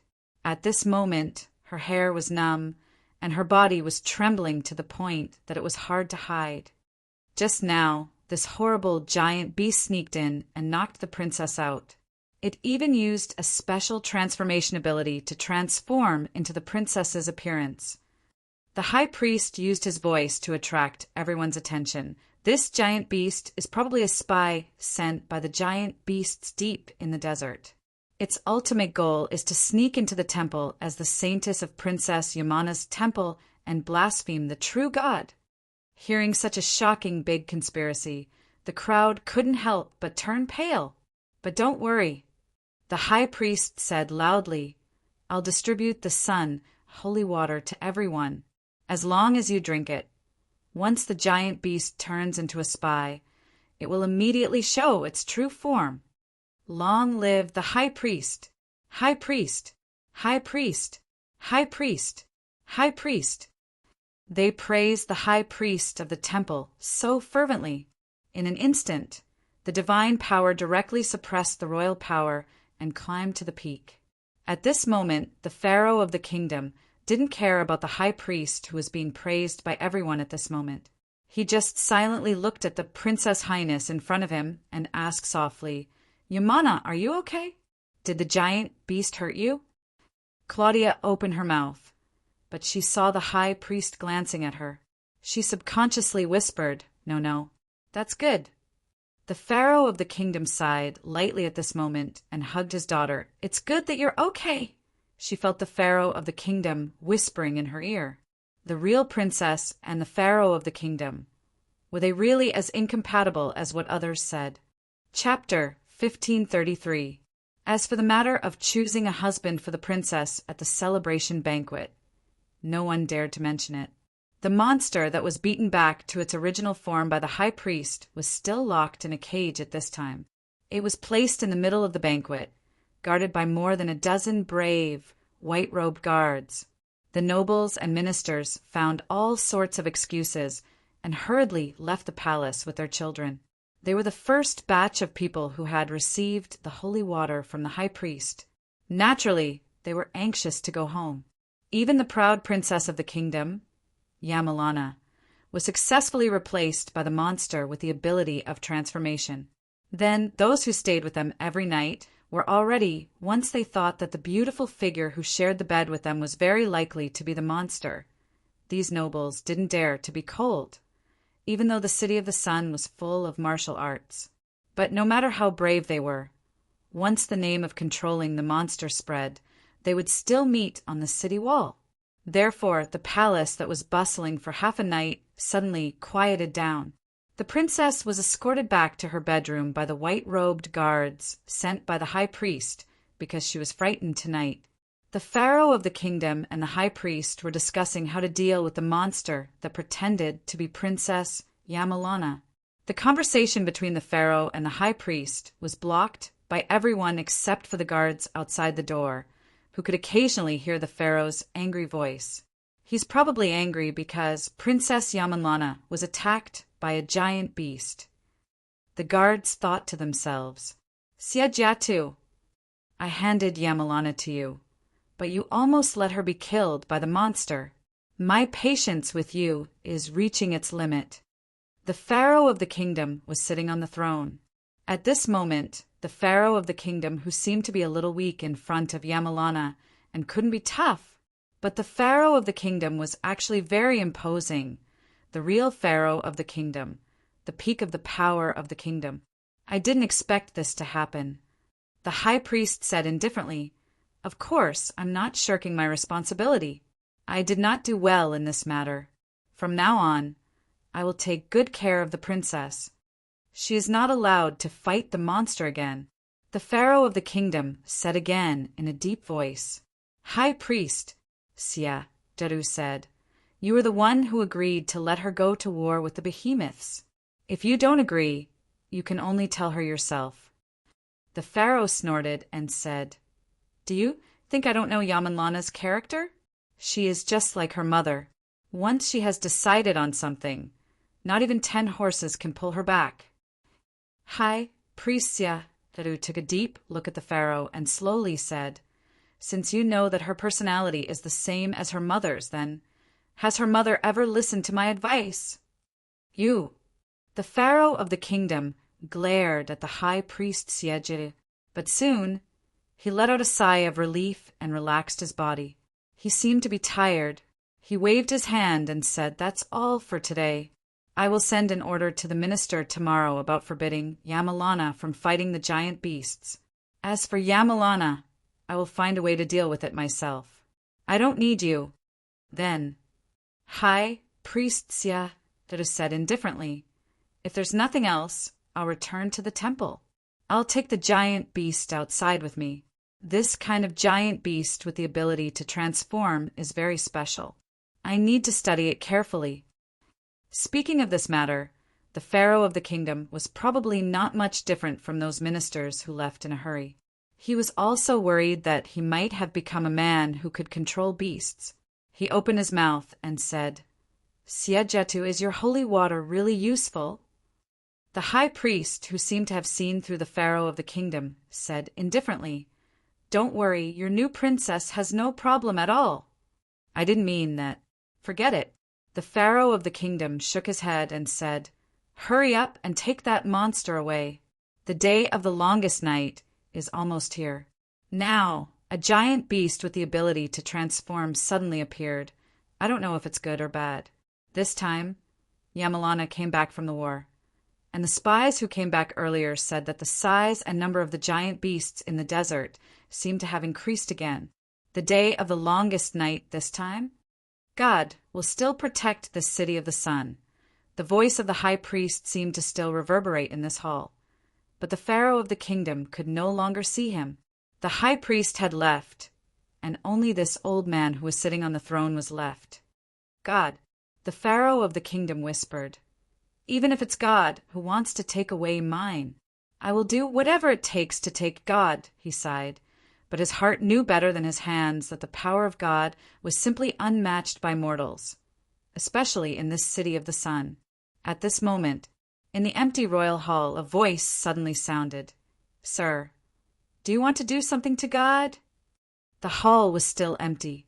The pharaoh of the kingdom was shocked and looked around, but he didn't see anything, but he was sure that he heard something. "Who is it? Come out." The pharaoh of the kingdom suddenly stood up from the throne.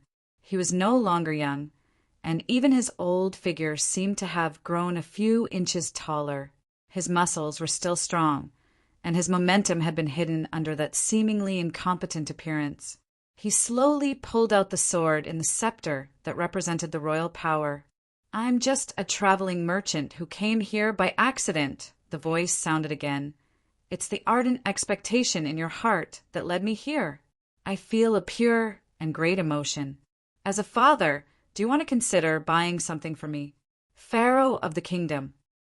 With the voice, in front of the pharaoh of the kingdom, a figure slowly walked out of the air. The pharaoh of the kingdom suddenly opened his mouth. What he saw was actually a young man dressed as a royal guard. The pharaoh of the kingdom was stunned at first, and then he frowned. His eyes suddenly shrank, and he asked in a deep voice, "You are Ibn, the person chosen by Yamana?" The young guard, Boss Luo, blinked, and then he suddenly realized, and then he thought for a while and said, "I see. Pharaoh, your relationship with this high priest seems to be more complicated than I thought." The pharaoh just kept silent, but his eyes didn't blink, and he stared at Luaccio in front of him. After a long time, he suddenly asked, "I don't care who you are.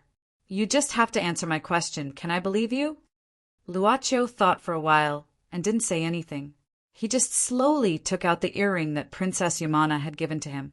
The pharaoh of the kingdom suddenly became excited, and he walked forward. He even walked down a few steps, and then he suddenly stopped. His lips moved, and his voice even became a little hoarse, and he said softly, This is Yamana's mother's thing, the only thing she left for me." "Her Royal Highness's birth mother?" Boss Luo nodded. "I asked around. It seems that the pharaoh only has one princess now. No one seems to have mentioned the queen." The pharaoh of the kingdom shook his head, and then he slowly sat down. He was no longer sitting on the throne, but the stairs that led to the throne. He even seemed to be staggering. His voice was not only hoarse, but also sorrowful, She turned into a pile of sand in the end, and it was right in front of my eyes. The pharaoh of the kingdom slowly closed his eyes at this time and sighed deeply, as if he was immersed in some kind of sad memory. Your Royal Highness, the high priest has ordered that you need to rest here tonight, and you can't leave.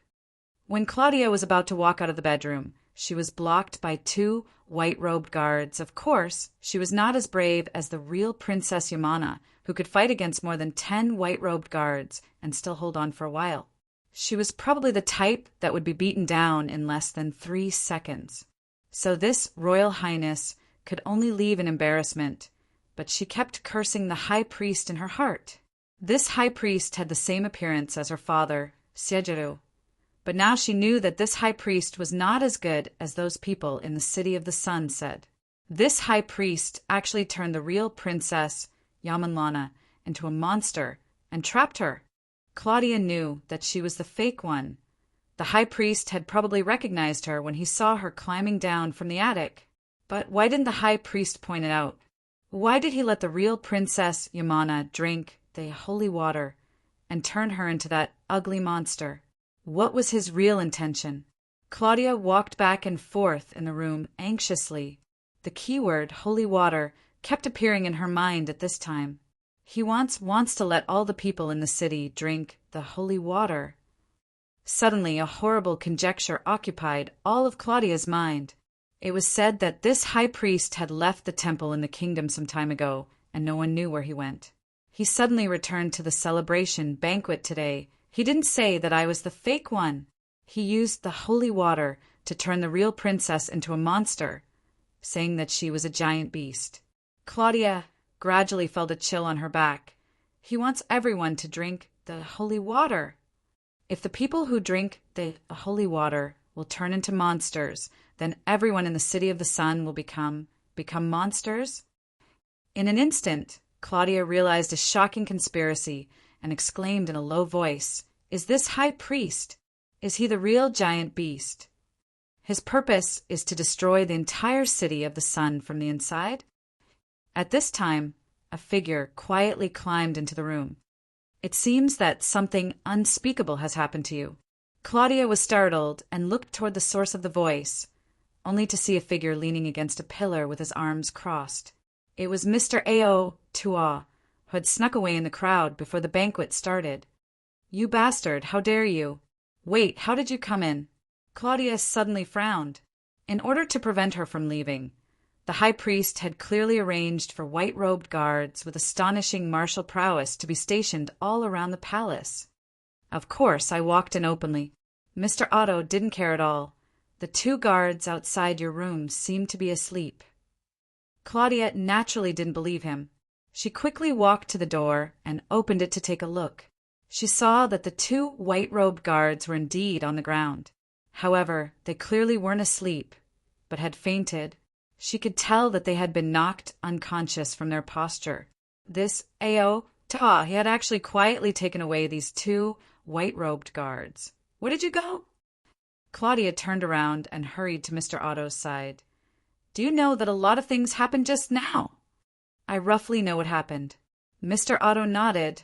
"Her Royal Highness turned into a terrifying monster in front of everyone, right?" Claudia nodded. "And I suspect that this is a conspiracy of the High Priest. His purpose is actually," Mr. Otto made a gesture of silence at this time, "Claudia, right? Professor Sia Jatu's daughter. What's wrong?" Claudia was suddenly stunned.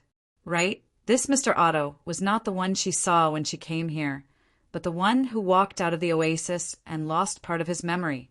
Was it Otto from half a year ago? "I'm actually not very interested in what you found." Mr. Otto said indifferently, "I'm not very interested in what this Sun City will become. Because, please remember, no matter what this place becomes, no matter what happens here, we don't belong here. We're just travelers lost in this strange place. It's that simple." Claudia couldn't find a reason to refute Otto's words. Why should she care about what happened in this place? Why should she worry about the people in the Sun City? Was it just because she looked like the real princess, Yamalana? But she wasn't the real princess of the kingdom. Leave here right now." Claudia suddenly shivered and blurted out. Mr. Otto smiled at this time. "That's the right choice. Yes, we should leave this place indeed." Taking advantage of the darkness and the fact that the two unconscious, white-robed guards had yet to wake up, Mr. Otto and Claudia quietly left the palace that belonged to the princess. Slap, knock, angry roar. Imagine the appearance of a lion trapped in a narrow cage on the grassland. It was the appearance of the monster in the cage at this time. Monster. Princess Yamalana. Its eyes were cloudy, without any spirituality. It had been frantically trying to destroy the cage that imprisoned it. Its cries were like the sound of the wind passing through the canyon, loud and terrifying. But here, in this temple built in the depths of the palace, such a sound could not attract anyone. Outside the prison, there were elite, white-robed guards of the temple. They stood tall and straight like statues, not moving at all. They didn't react until the high priest finally arrived, slowly opening the gate of the prison behind them. The high priest silently walked into the depths of the prison, standing in front of the cage, quietly looking at the crazy, ugly monster in the cage. The moment the monster saw him, it became more manic. Its hands grasped the iron bars of the cage, and its eyes suddenly became red. "Don't hate me, Yamalana," the high priest said slowly. Chapter 1534. The security of the palace had obviously become stricter. This was a far cry from the time when Claudia disguised herself as Princess Yamalana and sneaked into the palace. It was probably because of what happened at the banquet that the security of the palace had been strengthened. But Mr. Otto and Claudia's escape was still smooth so far. It was just that Claudia didn't get any information about her new classmates along the way, which was probably the only thing she was worried about. Maybe it was a kind of common feeling that they didn't belong to this place and came from the modern world. That Ivan, don't we need to care about him? Claudia suddenly remembered Ivan, who was knocked out by Otto and hid in the beginning. Otto said directly he is Ivan. The one I know is Arya. He is still outside the Oasis Temple. Claudia was silent for a moment before she said faintly, "Mr. Otto, can you really tell them apart? In these two worlds, there are people like me, people like Arya, and even what?" Otto turned around directly. Claudia opened her mouth. She wanted to say that there was even a high priest like her father, but when the words came to her mouth, it finally became, "Maybe there are people like you. So we should leave this place." Otto said expressionlessly, "If you keep staying in the false, one day even you will be assimilated by the false." Assimilated by the false. Claudia was startled. She seemed to have vaguely grasped something. When she was about to say something, she was interrupted by Otto, who was leading the way in front of her. At this time, seeing Mr. Otto standing in front of her, Claudia frowned subconsciously. What happened? "You hide yourself later," Mr. Otto said suddenly. "What do you mean?" Claudia was startled. At the same time, an arrow suddenly shot towards the ground in front of her. Looking at the trembling arrow that was inserted into the ground, she immediately sucked in a breath of cold air. It was the white-robed guards on the road ahead. There were 5 white-robed guards. One of the white-robed guards was even holding a strange flute in his hand. He was playing the flute, obviously to gather more people. "Your Highness, the High Priestess invites you to return," the white-robed guard who played the flute said in a deep voice. "In addition, execute this fellow who intends to kidnap the princess." Claudia immediately asked in a low voice, "Can you deal with these guys?" She remembered that Ao Tua had secretly knocked out the 2 white-robed guards. Although she was nervous, she did not panic. Otto replied to Claudia with an indescribable look. Then, without saying a word, his body suddenly moved. The first thing he did wasn't to push Claudia away, but to pull her in front of him instead. At the same time, he grabbed her neck and said, "Push me away, or else I won't be polite to this princess." Claudia reacted immediately and screamed, "Don't come over! This guy will really kill me. Don't come over. Don't come over. He's really going to kill me. You Can you not talk? Mr. A.O. Tua immediately whispered in her ear. Why? I feel that I have completely shown the emotion of fear. Claudia moved her lips and said, I really hope that you haven't joined the drama troupe in your school. Mr. A.O. Tua couldn't help but sigh. At the same time, the group of white-robed guards who didn't intend to cooperate at all took action under the command of their leader. Capture the woman alive. Kill the man. Facing the siege of several white-robed guards at the same time, Mr. A.O. Tua obviously didn't dare to be too careless. He had to push Claudia away. He noticed the words these white-robed guards used. Woman. Obviously, in their eyes, they didn't treat Claudia as the princess at all. Even if the real Princess Yamelana was here, their attitude wouldn't change much. This group of white-robed guards with amazing strength was only loyal to the high priestess of the temple. Claudia was pushed aside, and A.O. Tua was surrounded by 5 white-robed guards alone. This was the first time she saw A.O. Tuo's skill in person. She didn't expect him to be so good that he could fight against 5 white-robed guards alone with ease. But Mr. A.O. Tua couldn't hold on for long. In just a moment, more white-robed guards had been summoned by the sound of the flute. Facing the increased number of white-robed guards, no matter how powerful Mr. A.O. Tua was, he couldn't fight against 4 hands with 2 fists. Obviously, the white-robed guards also had a set of formations that they were familiar with, so they finally suppressed Mr. A.O. Tua. At this time, A.O. Tuo's hands were grabbed by 2 white-robed guards, and his legs were kicked at the same time, so he had to kneel on the ground. I'm still immortal after all. Mr. A.O. Tua couldn't help but smile bitterly when he saw that he couldn't move. He turned his head and took a look. Claudia's arms were also grabbed by 2 white-robed guards, and she couldn't get away. Seeing this, A.O. Tua could only sigh secretly. At this time, the white-robed guards suddenly moved aside, and the high priest of the temple slowly walked over. The high priest had changed into a black robe at this time. He didn't wear any accessories on his head, and his hair was naturally scattered. But there was a strange gentleness on his square face. The high priest walked to the front of the captured A.O. Tua. A.O. Tua looked up and couldn't help but frown deeply. Obviously, he recognized the high priest's appearance. Siejia tu.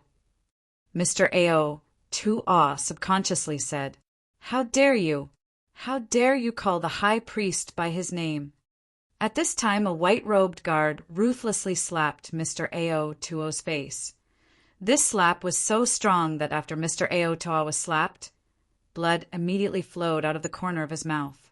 Seeing that the white-robed guard was about to continue to beat him, the high priest suddenly waved his hand, and the white-robed guard respectfully took 2 steps back. The high priest then looked around. Although A.O. Tua was captured, in order to capture him, there were actually 7 white-robed guards who were lying down around him. Although these white-robed guards didn't die, they were obviously seriously injured and couldn't recover in a short time. These white-robed guards are all the elites of the temple, and their skills are extraordinary. Under the siege of so many white-robed guards, not only can you hold on, you can even hit 7 of them. The high priest looked down at A.O. Tua. I didn't expect you to be so good at fighting. It seems a bit of a pity to kill you like this. What? Respected high priest, are you interested in recruiting me, a prisoner who intends to kidnap the princess? Mr. A.O. Tua said indifferently. You will know soon. The high priest smiled slightly and then waved his hand. At this time, a white-robed guard came forward with a wooden stick and hit A.O. Tuo's neck hard. This time, A.O. Tua didn't faint, so he hit him hard again. At this time, A.O. Tua slowly fell down, and then was dragged away by the white-robed guards. When the high priest came in front of Claudia, she wanted to be very calm, but her body was more honest than expected. The high priest looked at her without saying a word. Claudia gradually panicked. Your Royal Highness is frightened. The high priest said softly, Tonight, your Royal Highness was attacked by the giant beast, and now someone wants to kidnap you. It seems that the guards of the palace are too lax. Yes, yes. Claudia found that she didn't dare to look at him, especially when she analyzed that this high priest was very likely to be the giant beast, the guy who wanted to destroy the Sun City. The fear in her heart had long been firmly shrouded. Guards, escort Her Royal Highness back. This time, we must not let the thief have a chance to get close to Her Royal Highness. The high priest said in a deep voice, "If there is one more time, you will walk into the punishment room and accept the punishment." For some reason, these white-robed guards who had always been expressionless showed a frightened look when they heard the punishment room. In Claudia's view, these guys who were like machines actually had something to fear, but she was still taken away by these white-robed guards. On the way back to the bedroom, Claudia subconsciously turned back, only to see that the high priestess didn't leave immediately. Instead, she stood in the same spot and silently watched her receding figure. Siegetu. The high priest's name is also Siegetu? Is this a coincidence, or? Claudia couldn't tell for a moment, but she vaguely had a very special feeling. She felt that Siegetu, who was silently looking at her, and her father, Professor Siegetu, seemed to have suddenly overlapped. She was suddenly startled and remembered what Mr. Otto had said. If you are always in the midst of falsehood, one day even you will be assimilated by the falsehood. False! The fire lit up the dungeon. A white-robed guard fetched a pot of water and directly poured it on Mr. Otto. But this pot of water didn't wake Mr. Otto up. Just when the white-robed guard was about to fetch another pot of water, the high priest waved his hand and ordered, "All of you leave." "High priest, this person is powerless, I'm afraid." The white-robed guards were slightly shocked.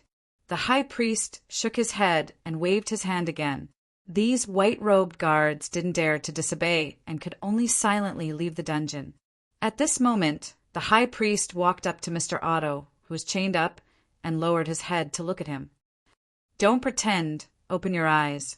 The high priest suddenly said, "I have something to ask you."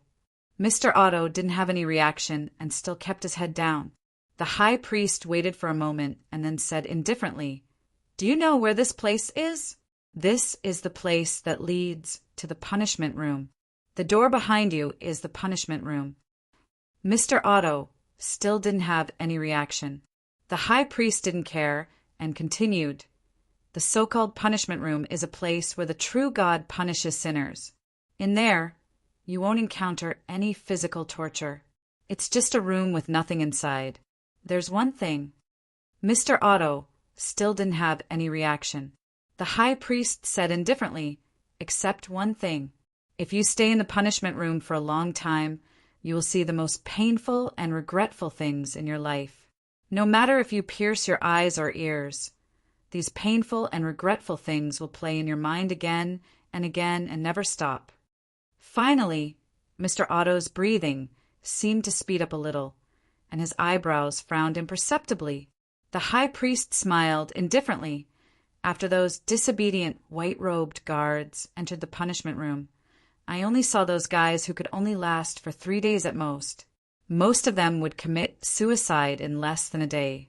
Of course, you can think that I'm just deceiving you. What's the matter? Anyway, I plan to send you in and let you experience it for yourself. In fact, maybe I'm really deceiving you."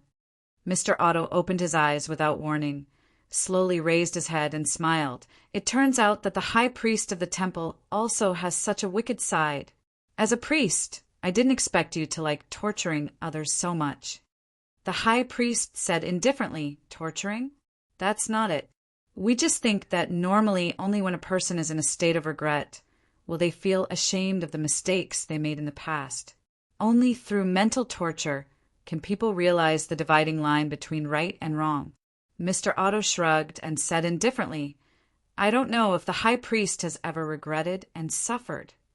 The high priest said indifferently, "The punishment room doesn't work on me because I'm the spokesperson of the true God." Mr. Otto was not angry, but showed a rather interesting look. "You are the high priest of the kingdom, and you have powerful white-robed guards. In the eyes of the people of the Sun City, Your status is even higher than the pharaoh here. You are also the spokesperson of the true God. I'm very curious why you still let this pharaoh exist. You can completely control this country on your own. The country needs a manager, and the temple needs an agent. The high priest shook his head and said, Between the two, there may not necessarily be a conflict. Mr. Otto raised his eyebrows and said, Haven't the high priest heard of the divine right of kings? It seems. The high priest looked at Mr. Otto meaningfully and smiled. You seem to be a loyal believer of the divine right. Mr. Otto said bluntly, After all, a mortal's body can't be compared to a god. Since a mortal's body can't be compared to a god, why not support a god to obtain power beyond mortals? You want to get extraordinary power? The high priest asked curiously, Why? Mr. Otto said slowly, Probably because I've lived for a long time, so I want to try everything. The high priest frowned. He looked at Mr. Otto seriously for a while, and then said slowly, In fact, you have already told me this answer once. What did you say? Mr. Otto couldn't help but frown. At the same time, an unknown fear suddenly surged in his heart. What I said is not important. The high priest shook his head. What's important is that it's time for you to leave here. Otto. Mr. Otto suddenly widened his eyes, and in an instant he blurted out, You are Professor. Chapter 1535. In the middle of the night, the palace was still heavily guarded. A figure was sneaking around the palace, slowly and fearfully. Ivan, the real Ivan. He touched the back of his neck and felt that it was very painful. He had forgotten what had happened. He only knew that when he woke up, he found himself hiding in a large water tank. The fake princess and the other two fellows who had sneaked into the palace with him were gone. What had happened? Ivan was in a state of complete isolation, but he vaguely felt that he had missed a lot of things, especially since the palace was so heavily guarded. Fortunately, he was wearing a guard's uniform. Stop! At this moment, a deep shout came from behind him. Ivan was startled and his body stiffened. He swallowed his saliva and slowly turned around. He saw a group of 6 palace guards approaching with weapons in hand. They happened to be patrolling the area and saw Ivan sneaking around. This Ivan was quick-witted. He put his hands on his belt and pretended to be tying it. He also put on a bowing smile on his face. The patrolling guards frowned when they saw him. The leader even said angrily, Are you crazy? This is the palace. Too hasty, too hasty. I have no choice, brother. Ivan looked aggrieved. You see, I haven't rested all night. Can you make an exception? Humph. However, the leader of this group of patrolling guards did not believe him. He immediately waved his hand and said in a deep voice, Now, the guards patrolling the palace are in groups of 6. Yet, you are here alone and acting so sneakily. I suspect that you are also a giant beast in disguise. Catch him. As soon as the leader of the guards pulled out his sword, the other 5 guards also pulled out their weapons. Don't come over. Seeing this, Ibn knew that he wouldn't be able to let this go so easily. He clenched his teeth and imitated the guards. He placed his hand on his waist and prepared for a life and death struggle. Well, he didn't have a weapon on his waist. Catch him. The leader waved his hand.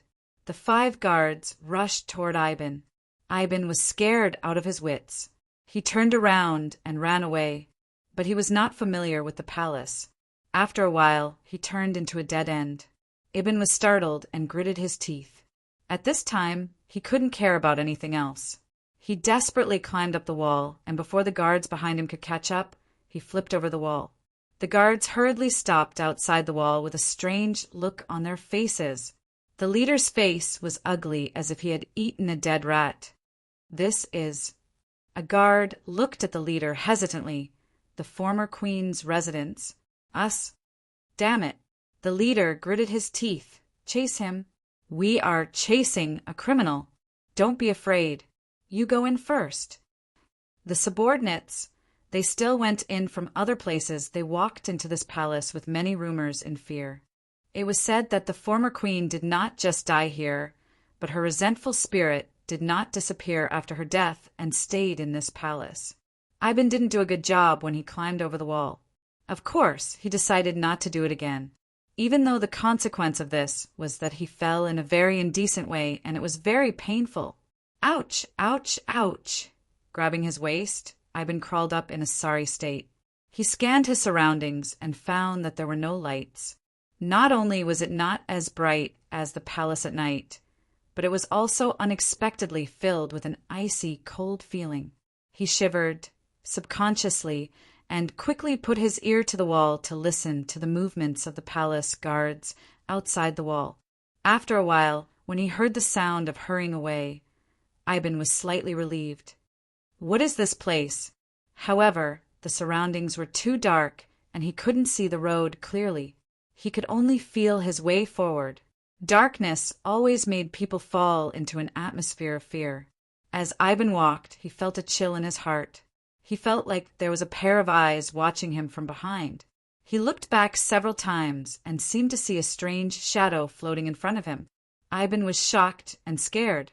He didn't know where he was in this dark palace. He was completely lost. At this moment, there was a flash of fire in front of him. Ivan was overjoyed and hurriedly walked toward the light source. Unexpectedly, he met the leader and his subordinates who had been chasing him all the way. Ivan cursed his bad luck. Seeing that the 6 guards seemed to have discovered him at this time and were desperately running toward him, Ivan couldn't help but sigh. He simply stopped running and let these guys catch him. It was not because he couldn't outrun these guards, but because he had been seen by the guards anyway. This sun city was located in the desert, and there were giant beasts around. There was no possibility of escaping. Sooner or later he would be caught. Instead of hiding everywhere, it was better to eat a few months in prison. The price of real estate in this sun city was ridiculously high. Young people simply couldn't survive. In today's sun city, the only way out for young people was to go to prison. They didn't have to pay for food, they had a place to sleep, and their friends in prison were nice to hear. Brothers, I was wrong. I surrender. I am willing to go to prison. Can you give me a better cell? Wow, you don't have to welcome me so warmly, right? The 6 guards didn't intend to stop at this time. They crazily ran to Ivan and even pushed him away with a look of horror. What happened? After being pushed away, Ivan fell to the ground and rubbed the painful place. He hurriedly got up and suddenly gasped. He suddenly understood what these guards were afraid of just now. What appeared in front of him was a tall figure, gray, furry, with huge fangs and scarlet eyes, and a face like an evil ghost. In the darkness, when such a terrible thing suddenly appeared in front of him, Ivan instinctively blacked out. But in an instant, he was so scared that he directly fell down. Plop! That strange thing, at this time, looked down at Ivan, who was lying motionless on the ground. After a while, seeing that Ivan still didn't respond, it simply bent down and stretched out its hand, directly grabbing Ivan's ankle and slowly dragging him into the deeper part of the palace. After the 6 guards hurriedly ran out of the place where the former queen lived, they all breathed a sigh of relief, but their faces were still full of fear. I already said it's really fierce inside. You see, for so many years, not many people are willing to go in, not to mention the pharaoh himself. Even the maids are not willing to come in to clean. What should we do now? Will the vengeful spirit of the empress come after us? We have violated her resting place. At this time, the head of the guards said in a deep voice, "Listen to me. No one is allowed to speak of what happened tonight. If anyone speaks of it, don't blame me for not showing mercy." As he said this, the head of the guard suddenly pulled out the saber at his waist and fiercely chopped at the tree beside the road. The saber cut into the trunk in an instant. It was not shallow at all. The guards immediately nodded their heads and kept their mouths shut. After all, this was the former empress' former residence. The pharaoh had already given the order that no one was allowed to enter without his permission. Previously, they were only here to capture the person and gain merit. After capturing the person, They only planned to say that it was a suspected giant beast that they had caught outside. Strange! Didn't the priests in the temple say that they had already seen this place and said that there was nothing here? Why is the former queen's resentful spirit still here? Shut up. I already said no one is allowed to speak of this matter again. Do you see my saber here? The head of the guards pointed at the saber that was still hanging on the tree trunk and said, Everyone kept quiet out of fear and did not dare to say anything more. After that, the head of the guards then let the few of them split up and look around to see if anyone would discover that they had sneaked into the former queen's residence, while he stayed here and watched. Actually, the saber that was chopped at the tree trunk could not be pulled out. He looked back at the dark palace behind him and felt that the darkness in front of him was like the mouth of a giant beast of unknown size. At this time, it was opening wide and was swallowing this palace. Why can't I pull it out? Claudia once again paced back and forth in the room of the real Princess Royal Highness. There were still white-robed guards outside the door, and there were twice as many of them as before. Suddenly, the door opened and a maid walked in slowly with a tray. There was no food on the tray, only a flask of wine and a cup. Just as Claudia was about to speak, her expression abruptly changed. This was because another person had walked in after the maid, the high priest of the kingdom, the man who looked exactly like her father and even had the same name as him. The high priest was still in his black robe, expressionless, and no one could tell what he was thinking. Claudia subconsciously took 2 steps back. After the maid put down the tray, she was directly called out by the high priest. At this time, only Claudia and the high priest were left in the room. The high priest did not say anything and only silently poured the contents of the flask into the cup, then placed it like this. The meaning was very clear. He wanted Claudia to drink the contents of the cup. Claudia was shocked, but she forced a smile and said, What is this? It can make you forget a lot of troublesome things. The high priestess clasped her hands in her wide sleeves. She didn't get close. She just said calmly, Drink it, and you will have a completely different life. Very soon, you will not feel sad anymore. Come, drink it. The high priest's eyes seemed to have an inconceivable magic, causing Claudia to feel a little dizzy. She felt that all of her thoughts and reactions had fallen into a swamp. She wanted to struggle, but the dizziness was getting stronger and stronger. Claudia's throat swelled. By the time she reacted, she had already unknowingly walked to the front of the table. She had even raised the cup and was slowly bringing it to her mouth. Claudia was shocked. She was so shocked that cold sweat broke out all over her body. Her hand trembled and she knocked the cup over. Some light green liquid flowed out of the cup. Claudia felt terrified at this time and said with a trembling voice, How could I be so careless? I am sorry, High Priest, I have let you down. No, but I feel that I am actually quite happy now. I don't need to drink this kind of thing that can make me happy. Ha ha, ha. She felt that she could not continue speaking and even wanted to turn around and run away. But reality did not allow this to happen. However, the high priestess was not angry at all. She just silently picked up the cup, picked up the pot, and filled the cup with light green liquid again. It's okay, there's still a lot here. If you accidentally knock these over, I still have a lot more than enough.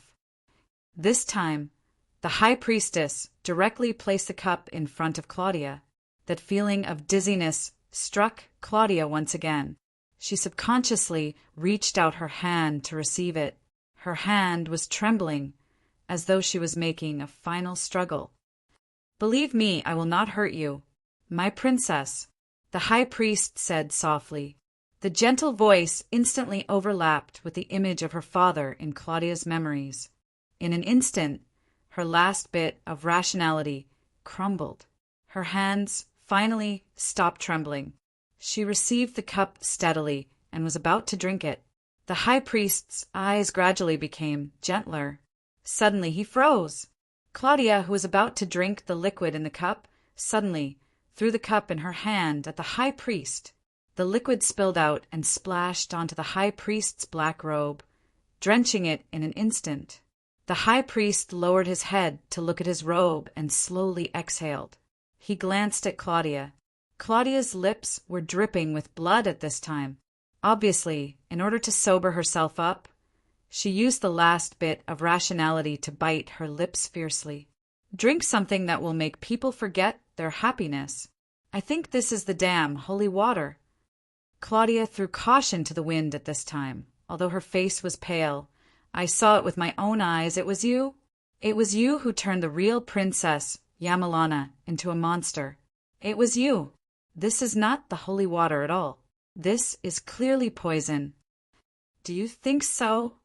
The high priest's expression still looked indifferent. What giant beast disguised as the princess to sneak into the palace and destroy the temple?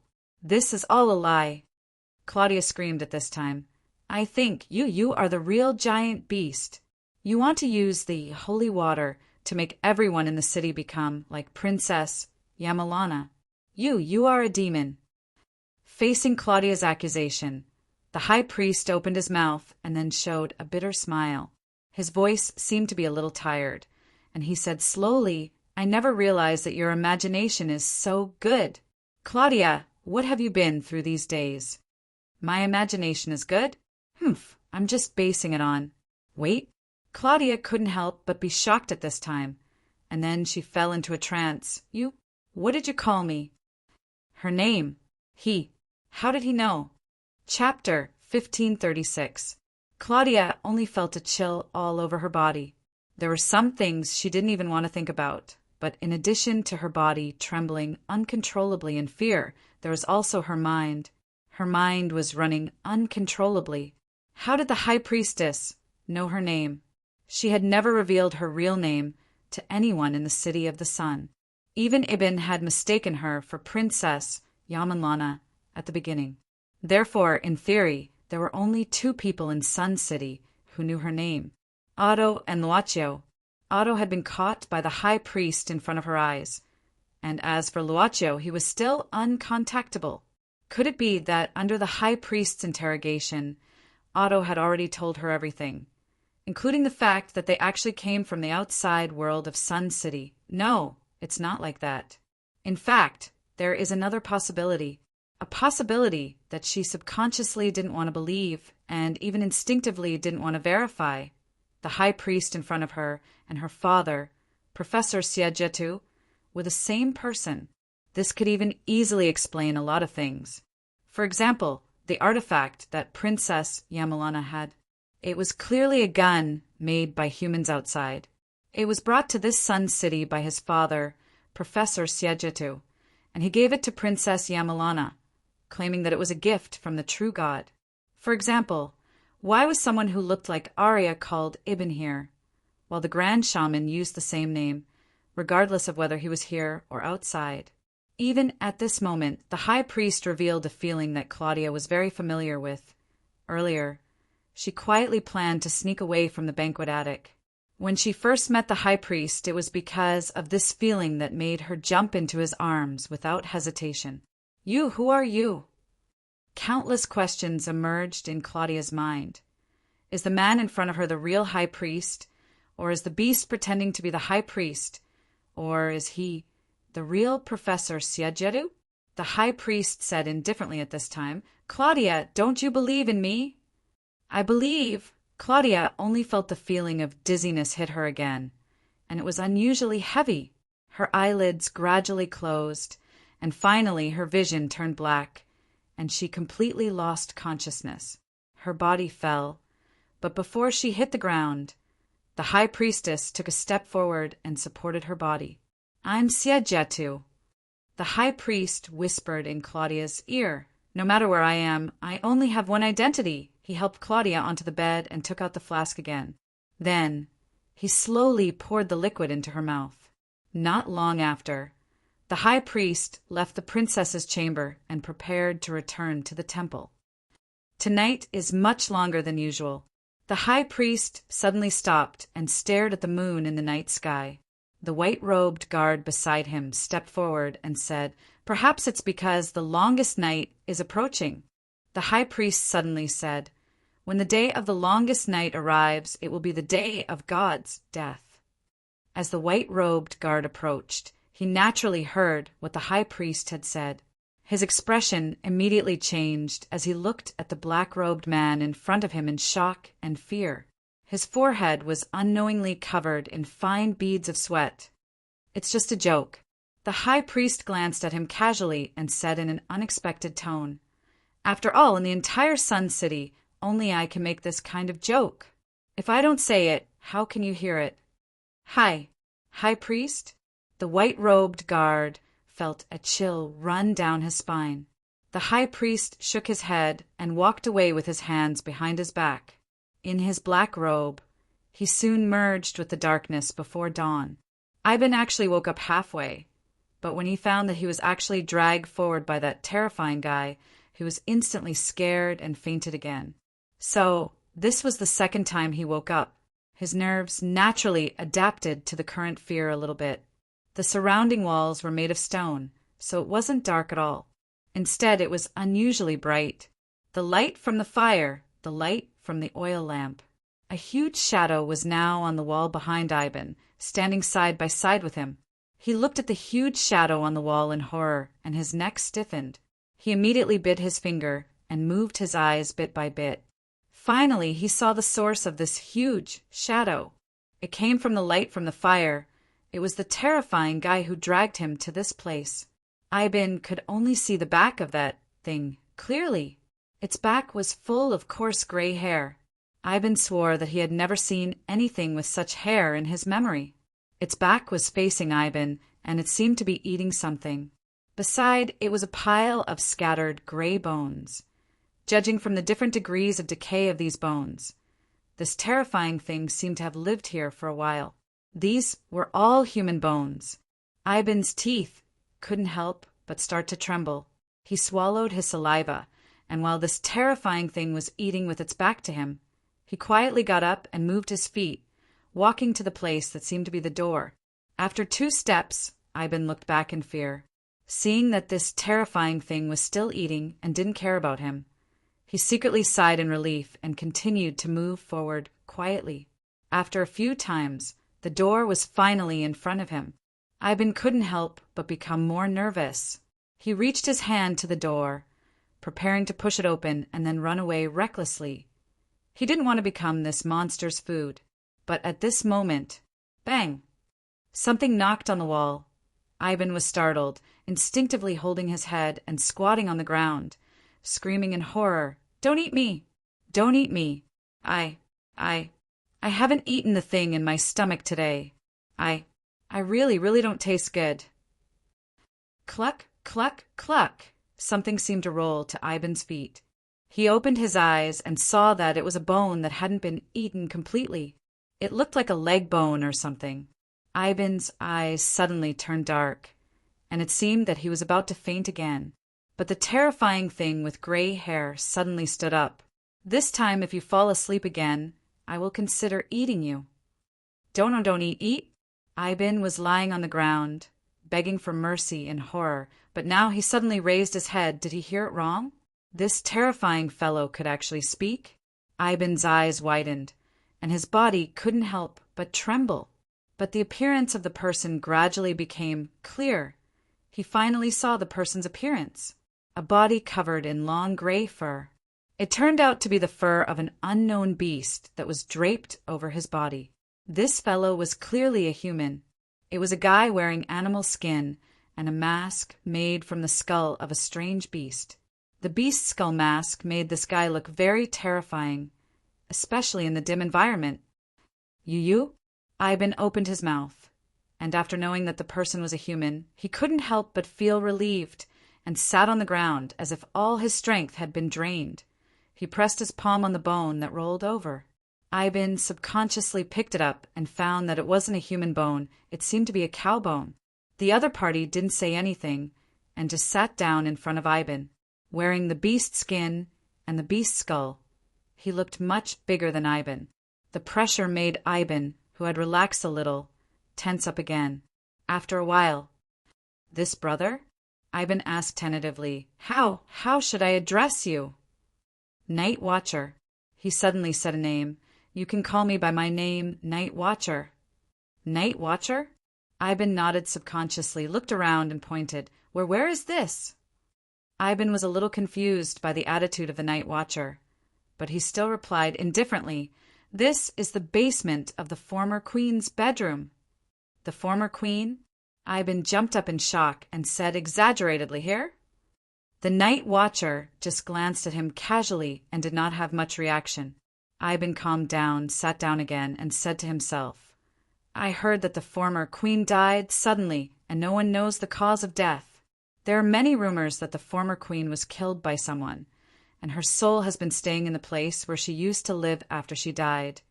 Ivan quietly looked at the Night Watcher in front of him and said subconsciously, "It is said that something terrible will appear in the former queen's bedroom. Could it be you?" "I didn't know before," the Night Watcher said indifferently, "but now it is probably me." "Who are you?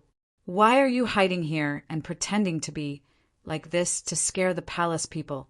Ivan couldn't help but frown. The Night Watcher said indifferently, "Compared to this, why are you here? You are a palace guard. Don't you know that this is a forbidden area and no one is allowed to enter?" Ivan leaned against the wall and said with a smile, "Others are others, and I am me. How is it the same?" "Brother, if you want to know, it's simple. Tell me where you come from first." The Night Watcher shook his head. "Then don't say it.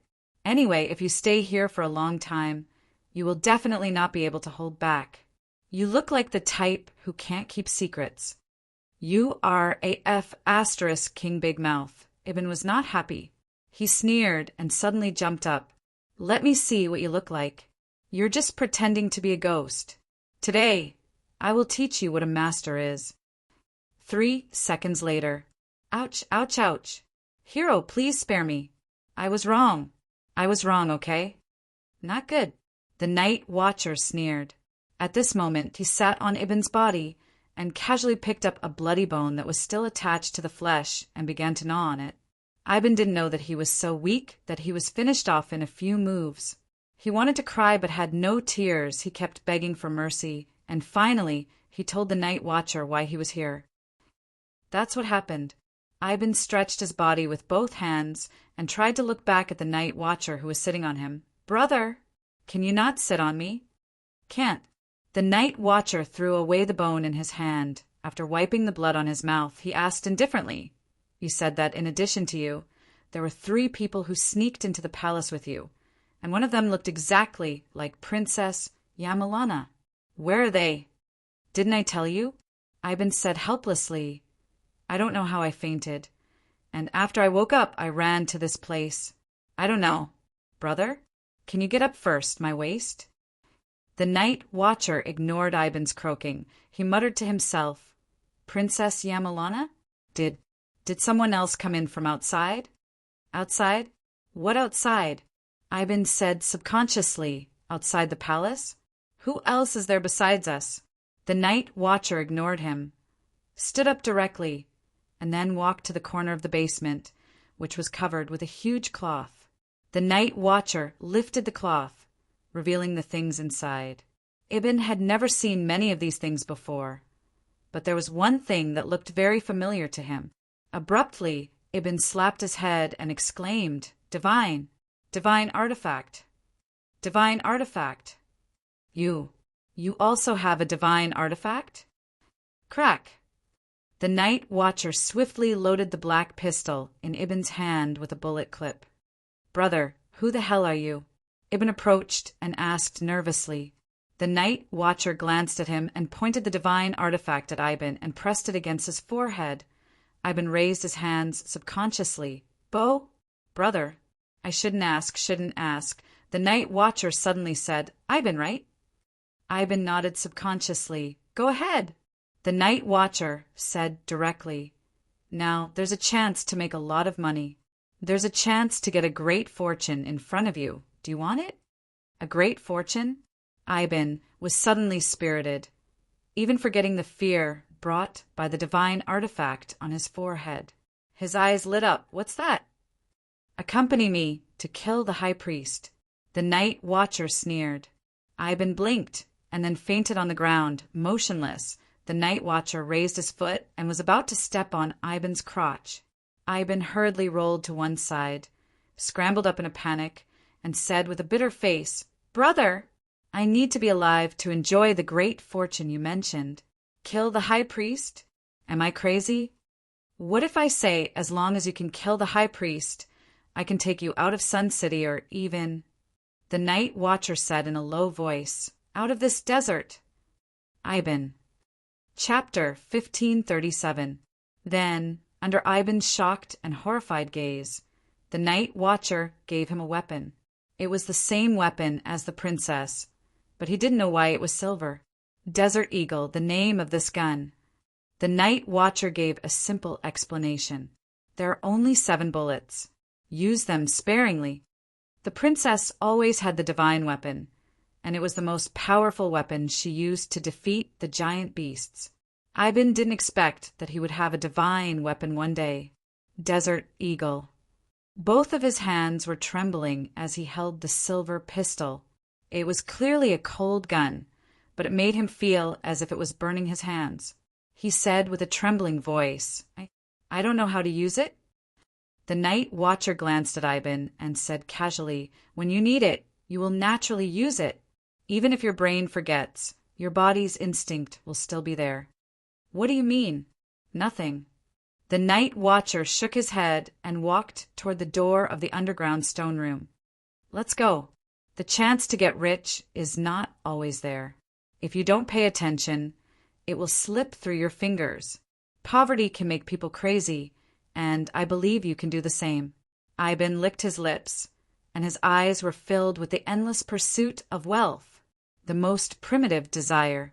To put it simply, he wanted money more than his life. Also, he could leave this damn place and not be threatened by the giant beasts anymore. Wait, what is there in the outside world? Ivan quickly chased after the night watcher and asked, "Is there an endless supply of fresh fruits? Is there an endless supply of water and honey? Is there? Everything you can imagine there is." The night watcher turned around and replied, "It is a beautiful world. A beautiful world, a beautiful world, a beautiful world." Ivan kept repeating the sentence as if he was possessed. A beautiful world. Suddenly, this silver divine weapon didn't seem to be so hot anymore. He was a complete madman. After he forgot his initial fear, his brain started to work quickly. "Oh, honorable night watcher, your most loyal servant, Ivan, is at your service. How can we kill the high priest? There is a place."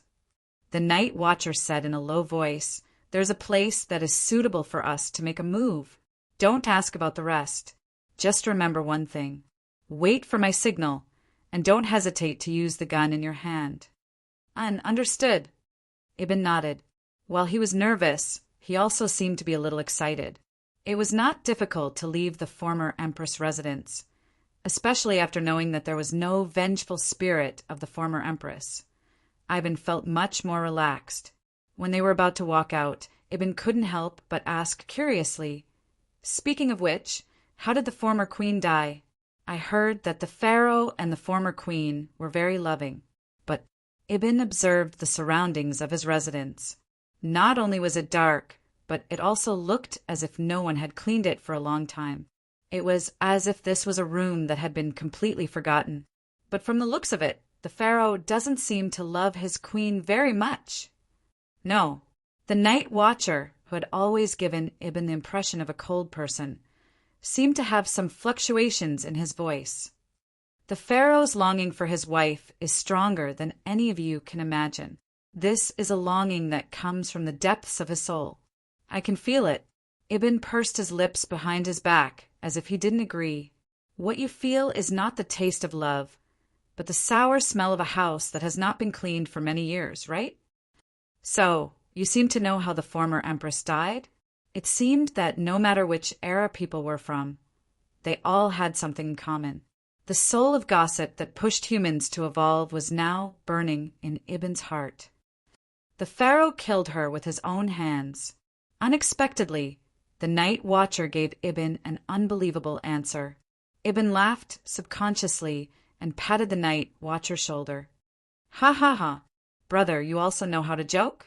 I didn't know that the pharaoh would kill his queen with his own hands. You are telling the truth. Who knows if it's true or not? The night watcher said indifferently. He said it himself. He said it to you? Ibn frowned. The night watcher said indifferently, usually no one comes to this place, but the pharaoh will come here himself, quietly. He will sit in the empress room and repent. During this period of time, I temporarily stayed in the basement and occasionally heard some of it. Of course, it's up to you to believe it or not. Anyway, no matter how the former empress died, it has nothing to do with me. I only have one goal. Kill the high priest and leave this place? Ibn asked subconsciously. The night watcher suddenly stopped, and Ibn bumped into him due to inertia. Brother? The night watcher waved his hand and pulled Ibn to a corner to hide. They were about to reach the exit of the palace, and they could even vaguely see the stars in the night sky. The night watcher put his finger near his ear and then looked up. He even held a strange item in his hand and placed it in front of his eyes, facing the ceiling above the palace. Night vision goggles? For some reason, this name suddenly appeared in Ibn's mind. He was quite surprised because he had never seen such a thing before. How did he know the name of this thing? So there is one here. You are so careful. The night watcher sneered. You think you will be absolutely safe if you hide behind it. Naive. What did you find? Ibn asked hurriedly. The night watcher slowly took out a black, divine artifact and put a short black barrel on it. Then he suddenly fired a shot at the ceiling above the palace. The sound was not particularly loud, but it was not soft in this particularly quiet corridor. Ibn was startled, fearing that the sound would attract the other guards in the palace. He was so scared that his face turned pale. But at this moment, there was a sudden sound in front of him. It seemed that something fell from the ceiling above. He subconsciously walked forward and saw that it was a palm-sized metal box. There were a few leaf-like things in the four corners of the metal box. In an instant, a new name suddenly appeared in Ibn's mind. Drone. This is... Ibn picked up the metal box on the ground. Drone. He looked up at the night watcher nervously. You shot this thing down. At this time, the night watchman said casually, there are many legends about the high priest in the city of the sun. Legend has it that he knows everything. No matter what happens in the city of the sun, no matter what bad things those people do, they can't escape the eyes of the high priest. He always judges everyone in the most fair way, right? That's right. Ibn nodded. And this is a fact. The high priest never makes a mistake. But what does it matter if he knows this thing? This is the secret, that your high priest has never made a mistake. The night watcher lowered his head and glanced at Ibn. Because what you are holding now is the high priest's. I. Ibn was startled. His hands trembled, and he directly threw the drone to the ground. What would I? The night watcher said, I don't have time to explain too much to you. You must act as soon as possible. Since an outsider came in, it means that the exit channel was opened recently. If I miss this chance, I don't know how long I will have to wait. Don't talk nonsense. This is the deposit for you. With that, the night watcher took out something from his fur clothes and threw it directly into Ibn's hand. This was a golden coin that was purer than all the gold he had ever seen in the city of the sun, but it was engraved with an unknown portrait. I like gold coins. Ibn's eyes suddenly lit up. Oh, great night watcher, please order me around like a camel. Royal Palace, Princess Yamanlana's bedroom. Looking at the night, the latter half of the night was about to pass. The maid of the royal palace suddenly woke up and then hurriedly looked around. She was relieved when she found that it was not dawn yet. The maid had to make a lot of preparations before dawn. She hurriedly fetched a basin of water and prepared to bring it into the room for Princess Yamanlana to freshen up. In front of the door of the princess room, several white-robed guards stood like statues. The maid blinked her eyes. These white-robed guards were so energetic that they had been standing like this for the whole night. "I'm here to fetch water for the princess." The white-robed guard nodded and directly let her in. She came to the door and gently pushed open the door of the bedroom. In the first half of the night, the high priest brought some medicine that could help the princess sleep. After that, the princess fell asleep peacefully. When the little maid walked into the inner room, she found that the lights were already on. Her Royal Highness, the princess, had already woken up. The princess was now standing in front of a huge mirror made of gold, and her body was naked. Seeing this, the maid hurriedly fetched clothes and put them on the princess. "Your Highness, there are white-robed guards outside." At this time, Her Royal Highness only turned back to look at the little maid. Her brows were slightly furrowed. That kind of cold and sharp gaze immediately made the little maid's heart thump. She hurriedly lowered her head and took 2 steps back. "How long have I been sleeping?" The princess' voice was not loud, but it had a majesty that made the maid feel awe. "Your Highness, after the high priest left, you have been sleeping until now." "It's almost dawn," the maid hurriedly replied. "The high priest." The princess frowned. "The high priest came back? When? Why don't I remember?" "In the first half of the night." The maid looked up and said in confusion, "Your Highness, don't you remember? Last night, during the celebration party, you were attacked by a giant beast. The giant beast then turned into your appearance and tried to kill the temple and the pharaoh. Everyone was almost scared to death. Fortunately, the high priest came in time and exposed the giant beast and saved you." "Giant beast me?" Her Royal Highness rubbed the space between her eyebrows as if she was tired. She slowly sat down. "I don't remember. I should have just returned and quarreled with Sphinx cat over the celebration banquet. Why would I attend the banquet?" "Your Highness." The maid thought for a while and said, "Your Highness, after being attacked by the giant beast last night, did you get hurt somewhere so you forgot what happened last night?" The princess suddenly stood up and hurriedly walked to her bed. She lifted the blanket and saw the divine artifact on the bed. She subconsciously let out a sigh of relief. "Your Highness?" The maid did not understand. The princess shook her head. "My mind is a little confused. I seem to have some recollection of what you said. Wait for me to wake up." "Your Highness has just woken up. Are you in a daze?" The little maid chuckled, but the princess casually glanced at her. Only then did the little maid lower her head in fear and trepidation. Then she couldn't help but raise her head to size up the princess in front of her. "Is there something on my face?" After noticing the maid's gaze, the princess frowned again. The maid quickly shook her head and said hurriedly, No. I just think that your Highness is really beautiful and very handsome. I feel that your Highness is normal.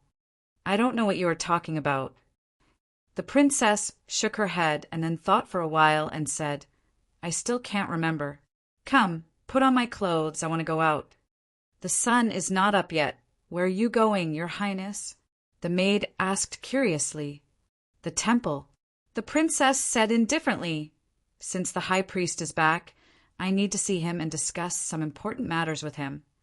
But it's not dawn yet." "Okay, I got it." The little maid hurriedly took the princess's clothes from the cupboard and brought it over. At this time, the princess walked in front of the golden mirror again and looked at herself. She lowered her head and touched her body. "Why do I feel a little?" "Your Highness, your skin is so good," the maid said enviously. The princess's frown deepened. She was not the kind of princess who hid in the palace to enjoy life, but a warrior who would go out with the soldiers to fight the giant desert beast. Skin! How could her skin be so smooth? Later on, that giant beast that could transform, was it killed? I don't know. The maid shook her head, but the high priest asked the white-robed guards to bring it back to the temple. I heard that it was to be studied. Anyway, I am not very clear. The pharaoh said that this matter is not to be mentioned again. The pharaoh!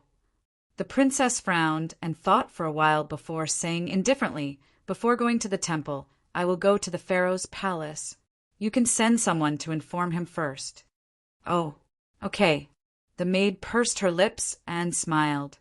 Although they often quarreled and even went tit for tat, the princess still cared about the pharaoh. What are you smiling about? No, nothing. The princess shook her head and was about to go out when she suddenly stopped, then pointed at the thing beside the bed and asked, Oh, right. When was this oil lamp placed here? Oil lamp? The maid was stunned, then thought for a while and said, Your Highness, this oil lamp was brought back by you, right? Then I left it here. Princess Royal Highness subconsciously picked up the oil lamp and looked at it casually. It's just an ordinary oil lamp. Why did I bring it with me? She frowned. After waking up, she felt that everything was filled with a strange and even incongruous feeling. Chapter 1538. She picked up the oil lamp. From casual to careful, it gave her a strange feeling. It was as if someone was telling her to bring this oil lamp with her because it might bring her good luck. The princess shook her head and thought that it was a ridiculous idea. She put down the oil lamp, turned around, and walked toward the door. But just as she was about to leave the dormitory, the princess suddenly turned back and hung the oil lamp on her belt as if it was an accessory. The oil lamp wasn't big, and it even had a small feel to it, hanging on her waist. Although it looked a little out of the ordinary, it wasn't too eye-catching, not to mention that the princess had covered the existence of the oil lamp with her cloak. Your Highness! The little maid did not understand the princess's action. It's nothing. The princess said indifferently, Let's go. I'll go see Pharaoh first. She actually wanted to call her father. Then she became Pharaoh. Ibn felt that the so-called eye that the night watcher shot down might be very valuable, so he did not care about the night watcher's disdainful gaze. He put the eye called drone into his pocket and planned to use it to fool others after leaving the palace. There were many collectors in the city. No one had seen this kind of thing before. It would definitely sell for a high price. Ibn could not help but laugh when he thought of this. It was as if he saw a bunch of rich people standing in front of him. By the way, you said that this is the eye of the high priest. Ibn thought of what the night watcher said and asked curiously, How did you know? The night watcher ignored Ibn and gradually sped up. Ibn could not help but be stunned by how familiar he was with the palace. Along the way, he did not see any palace guards, and he did not even see any places with lights. It felt like he had walked for a long time, but it also felt like he had just walked for a while. A towering object appeared in front of Ibn. It was a trapezoidal, pyramid-like building. Temple? Temple? As a resident of the City of the Sun, Ibn naturally recognized the origin of this building. Every resident of the City of the Sun was eligible to enter the temple several times in their life.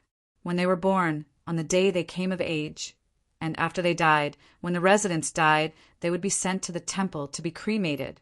They would be cremated in the place closest to the true God, allowing their souls to be attached to the true God's side, and they would be able to rest in peace. This was an ancient tradition of the City of the Sun. In Ibn's memory, he was already an adult, so his impression of the temple was so clear. The night watcher wanted to kill the high priest, and the high priest was naturally in the temple, so it was not a problem to come to the temple now. However, the reverence hidden in his heart made Ibn, who was blinded by wealth, hesitate. Brother, why don't we discuss it again? Ibn grabbed the night watcher's arm and said, This place is not like the palace. Each of the white-robed guards is a warrior who can fight against 10 warriors. Do you think the two of us are afraid? You're right. The night watcher nodded.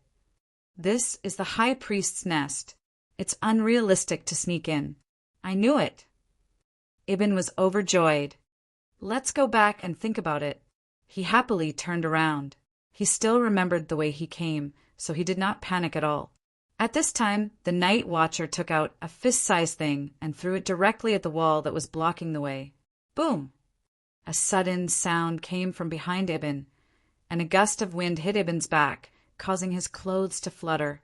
He hurriedly turned around and saw a sea of fire in front of him. The wall that separated the temple from the palace had a large hole. The night watcher stood in front of Ibn and said, "Anyway, it's more troublesome to sneak in, so we might as well fight our way in." Fight our way in. Ibn's eyes turned black, and he almost fainted on the ground. He cursed, You lunatic!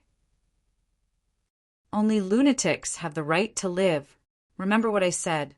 The night watcher grabbed Ibn's collar and dragged him into the broken wall. You're also a lunatic. If God wants to destroy someone, he must first make him crazy. This was the saying of a writer that the high priest liked. He was now in the bedroom of the temple, a room where darkness and light coexisted. It was dark all around, but there were two lights. One was shining on him, and the other was shining on a stone bed. Yes, only these two places were bright, and the rest were dark. The light didn't disperse as if it was bound by something. Therefore, even though there was light, the place that should be dark was still dark. There seemed to be something lying on the stone bed, a person, a woman. She was a woman with a body that was slightly different from that of a normal woman. There were still many scales on her body, but they were not dense. The scales seemed to be degrading, going from hard to soft, and then they began to shrink. The color gradually became transparent. Her face also began to recover from its ferocious state. The tail behind her was also shrinking little by little. The proportion of the smooth and white skin became more and more. She looked more and more like a normal person. This was Princess Yamalana, who turned into a monster in front of everyone at the banquet. After an unknown amount of time, she gradually reacted on the stone bed. Her fluttering eyelashes indicated that she was about to wake up. She opened her eyes, and her body was in a strange state. You woke up earlier than I thought. Yamalana. The high priest was still sitting, looking down at the book in his hand. He didn't look up at the woman, who was slowly getting up from the stone bed. She looked down at her own body, her own hands, and touched the scales that hadn't completely disappeared on her arms.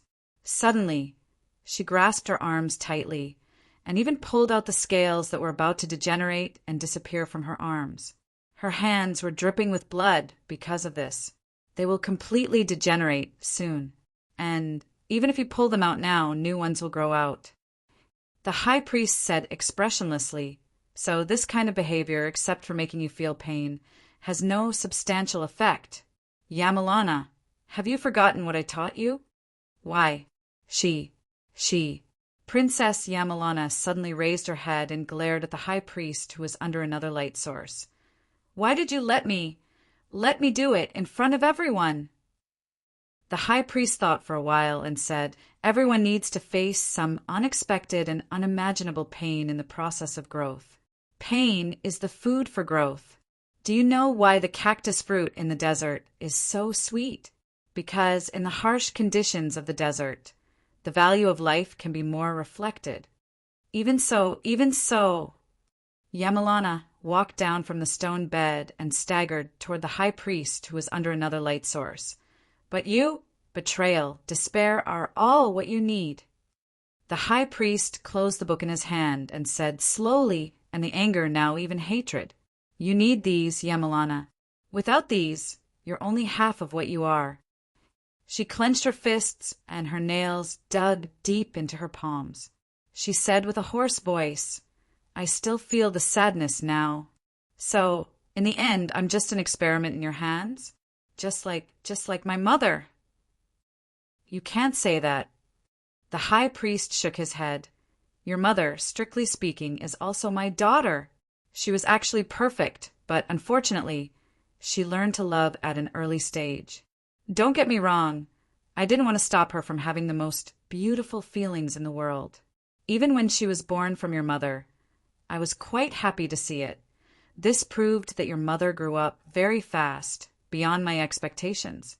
I was actually very happy, otherwise I wouldn't allow her to marry your father and have you." Yamalana lowered her head and said in a sad voice, "Didn't she die in the end? She became a monster and sand in front of our eyes." "It's your mother's choice, Yamalana." The high priest stood up. "I never restricted her.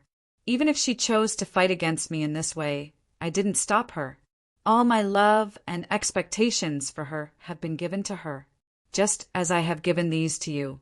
Yamalana, you yearn for the outside world, right? You've always yearned for the outside world. Now your chance is here again." Yamalana's body suddenly trembled. The high priestess smiled and clapped her hands. The surroundings suddenly brightened up. The room that was no longer dark finally revealed everything about it. Metal walls, metal floor. Everything here was made of metal, which looked like the crystallization of human technological civilization. Here, Yamalana looked at everything around in amazement. This was a place that even she had never been to. In front of her, there were huge multi-screen screens and consoles, and all kinds of things called equipment. All of these were much more advanced than the things hidden behind the wall in the realm of gods. "What's wrong? Aren't these the things you dream of? When did you build this place?" Yamalana frowned, and her voice was terrifyingly deep. "She has been building this place since a long, long time ago." The high priest slowly said, "Long before you, long before your mother." "So you've been—" Yamalana gritted her teeth and couldn't help but say angrily, "You've been mastering so many outside technologies. Why? Why did you only give me the most ordinary things? They can't cause much damage to the giant beasts outside. You have such technology, you can attack the giant beasts more effectively. Why? Why do you watch the residents of the city of the Sun Usher in the longest night every year? Why do you let so many people die? So many lives?" "It's not important, Yamalana." The high priest shook his head. "Human life will end no matter what. Dying of old age is also the end. Dying in a disaster is also the end. The process is different, but for me, the result is the same. But you're different, Yamalana. You're special. You're different from all the humans here. I've said that I've given all my love and expectations to you. Now it's time for you to leave here." "What?" The high priest waved his hand, and the screen behind him suddenly flashed. Many sets of split screens finally combined into a complete image. In the corridor of the palace, the princess was walking toward the pharaoh's bedroom with her little maid. "This is—" Yamalana was shocked and stepped back subconsciously. She is. I've prepared a real identity for you." The high priest smiled and waved his hand again. The metal floor beside Yamalana suddenly opened, and a cylindrical table slowly rose up. There were some clothes on the table, some modern clothes. Yamalana stared at the clothes on the table in a daze. "From now on, this identity officially belongs to you," the high priest said softly. "You don't need to take off these clothes anymore. After leaving here, you'll be the real Claudia. As I said, this is what you've been dreaming of." Princess Yamalana subconsciously reached for the clothes on the table, the shoes. Her eyes showed that she was struggling, but she didn't say anything. At this time, a vibration came. In this metal room, this vibration wasn't obvious, but it was enough to attract the attention of the two people, especially the high priest. He turned around and looked at the screen. The image changed, and they arrived at the outside of the temple. The surroundings of the temple at night were filled with murderous intent. A figure draped in gray animal skin killed his way in. The gun in his hand spat out sparks, causing flesh and blood to fall one by one. Even though these flesh and blood belonged to the temple's white-robed guards, who were selected from hundreds of people. This is... Yamalana's expression changed slightly. The high priest thought, "Well, this rat finally decided to show up. It's been hiding for so long, and it seems that it can't wait any longer." As he spoke, the high priest shook his head. He opened the exit of the metal room and walked out. Before leaving, he looked at Princess Yamalana and said, "I hope that when I come back, You've already put on your clothes. I'll open the door for you to leave." The door of the metal room was closed quietly, leaving Princess Yamalana standing in front of the cylindrical platform, silently lowering her head. Her arms were still covered with blood. Palace where Pharaoh was. The owner of the palace slowly stood up from the stairs and walked down step by step to the young guard in front of him who had listened to him talk about many things. "You seem to have made a decision," Boss Luo said calmly. Pharaoh of the palace said yes. "Let's start. You'll get what you want." Boss Luo waved his hand, and a sheepskin scroll appeared in front of Pharaoh of the palace. Pharaoh of the palace stared deeply at the floating sheepskin scroll in front of him.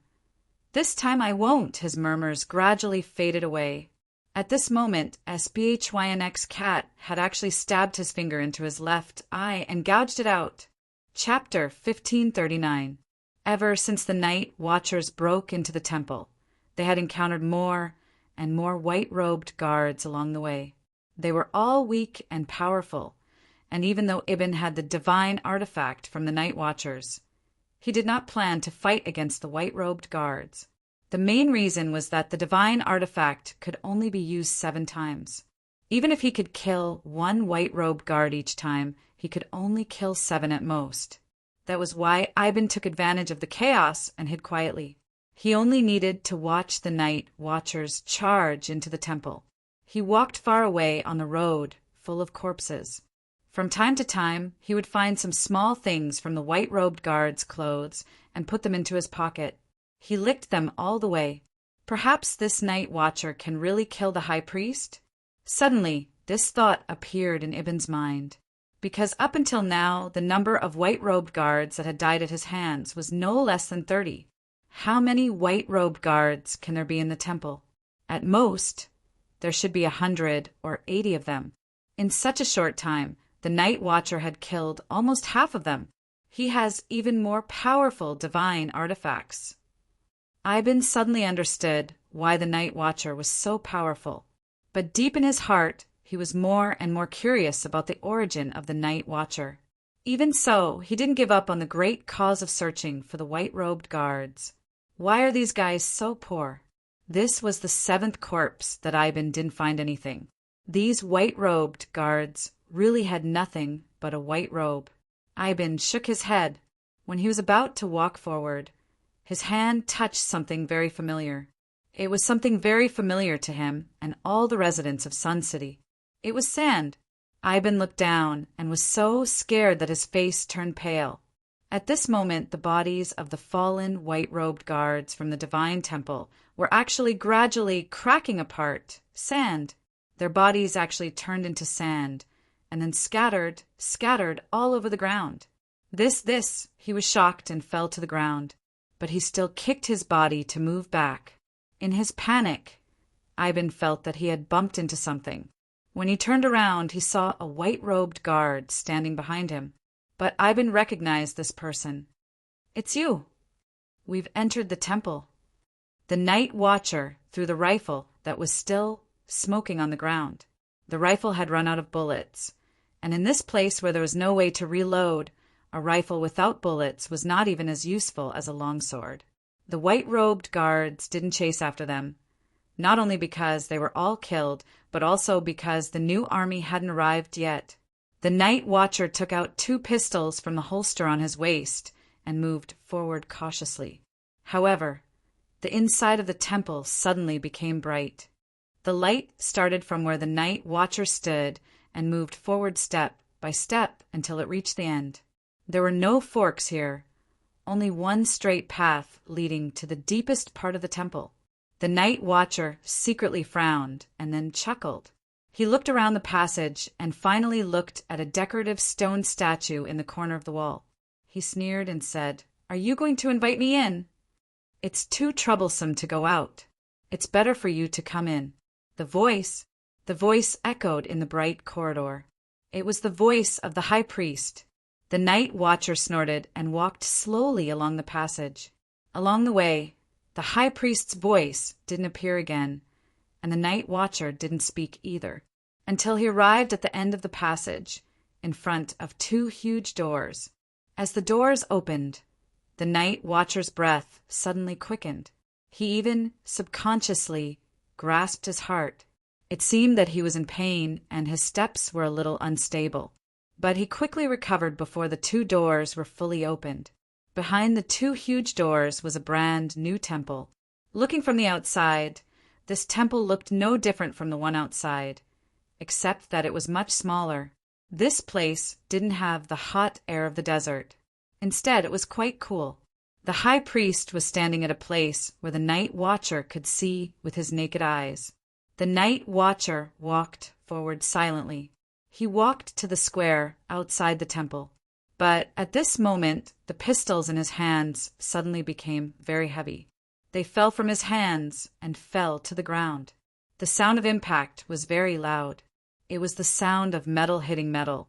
Not only the pistols in his hands, but even the metal products on his body became extremely heavy. This even affected his movements. Therefore, he looked up at the high priest on the high platform and silently took off his equipment. In addition to the two pistols at the beginning, there were also two pistols for grenades, several bullets, a tactical military knife, a small metal round shield, and a folded crossbow, and arrows on his back. Finally, there was a hammer. This is the domain of God. It's best not to bring in mortal weapons, the high priest said at this time. You have quite a lot of things on you. The night watcher sneered and said, It's just a strong electromagnet. Everyone knows that. Why do you have to play tricks here? It must have been hard on you. It must have taken you a long time to set up this place, right? And this Sun City. It's really hard on you. I need to know very clearly what everyone living here does every day, what they say, and even what they think. These are all very important materials. The high priest smiled. You are also a scholar yourself. You should be able to understand that when you need to do some kind of research, no matter how tedious the preparatory work is, you won't feel anything special.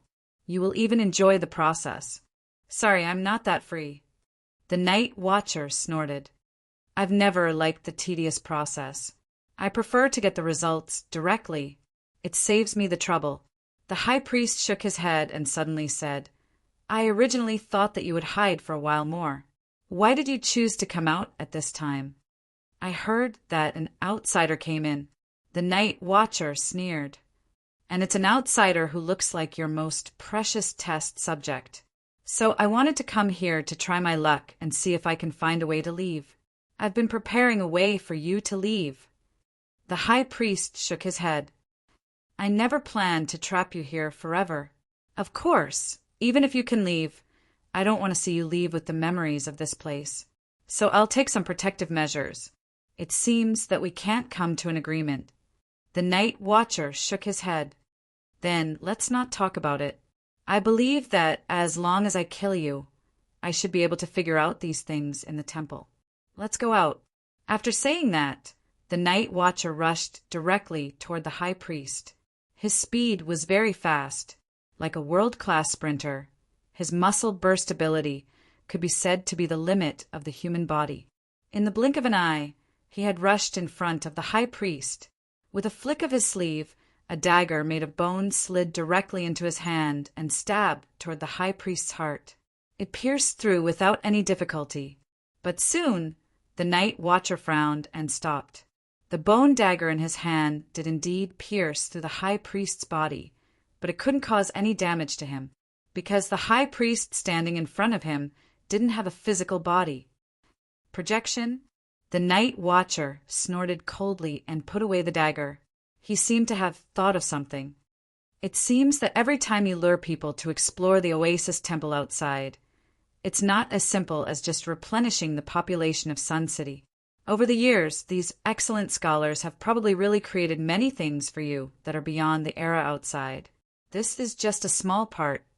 The high priest's projection, smiled at this time. It depends on whether you have the ability to know more. By the way, in order to reward you for being able to come here, I've specially prepared a gift for you. The night watcher seemed to feel the arrival of a crisis and squatted down subconsciously. Then a gunshot sounded. The fired bullet finally hit the outer wall of the temple and burned. If he hadn't squatted down to avoid it, the bullet would have pierced through his body. You really have the ability to sense danger like a beast.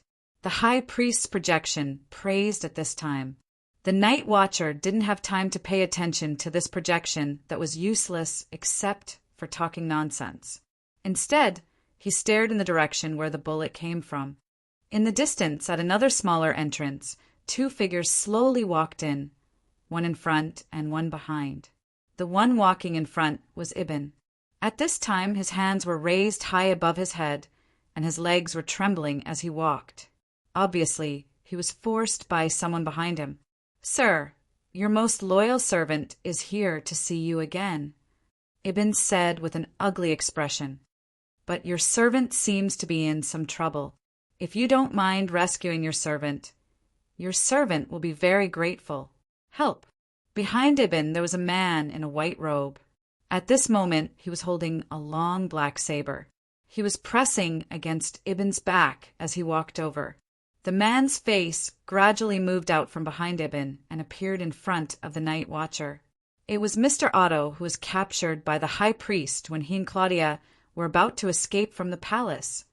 It's a very interesting scene, isn't it? The high priest's projection walked around the night watcher casually. "Do you like the gift I prepared for you? It's very interesting." The night watcher said indifferently, "It looks like a clown, but I'm beginning to feel bored by your bad taste." "No matter what you say." The high priest shook his head. "The way out is in the temple.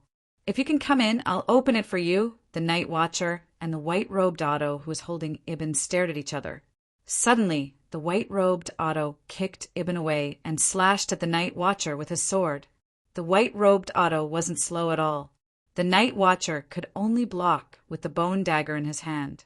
However, the bone dagger couldn't block the long black sword in the white-robed Otto's hand. The bone dagger was instantly cut open. The long sword made a deep cut on the night watcher's gray animal skin. After that, drops of blood dripped down from the night watcher's arm.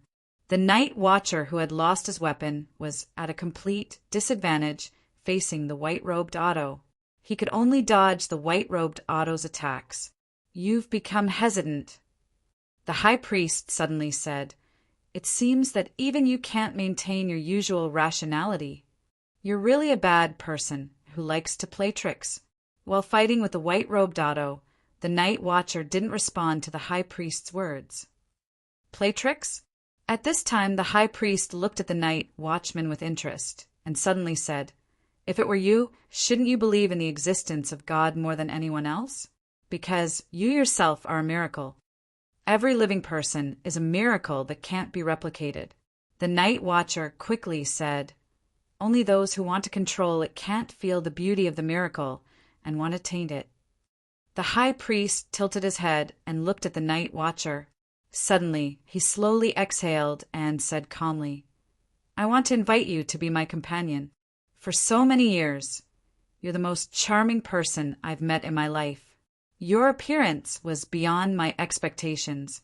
Originally, I thought that you were just an ordinary scholar, but I didn't expect that the word scholar to be used on you would be an insult to you.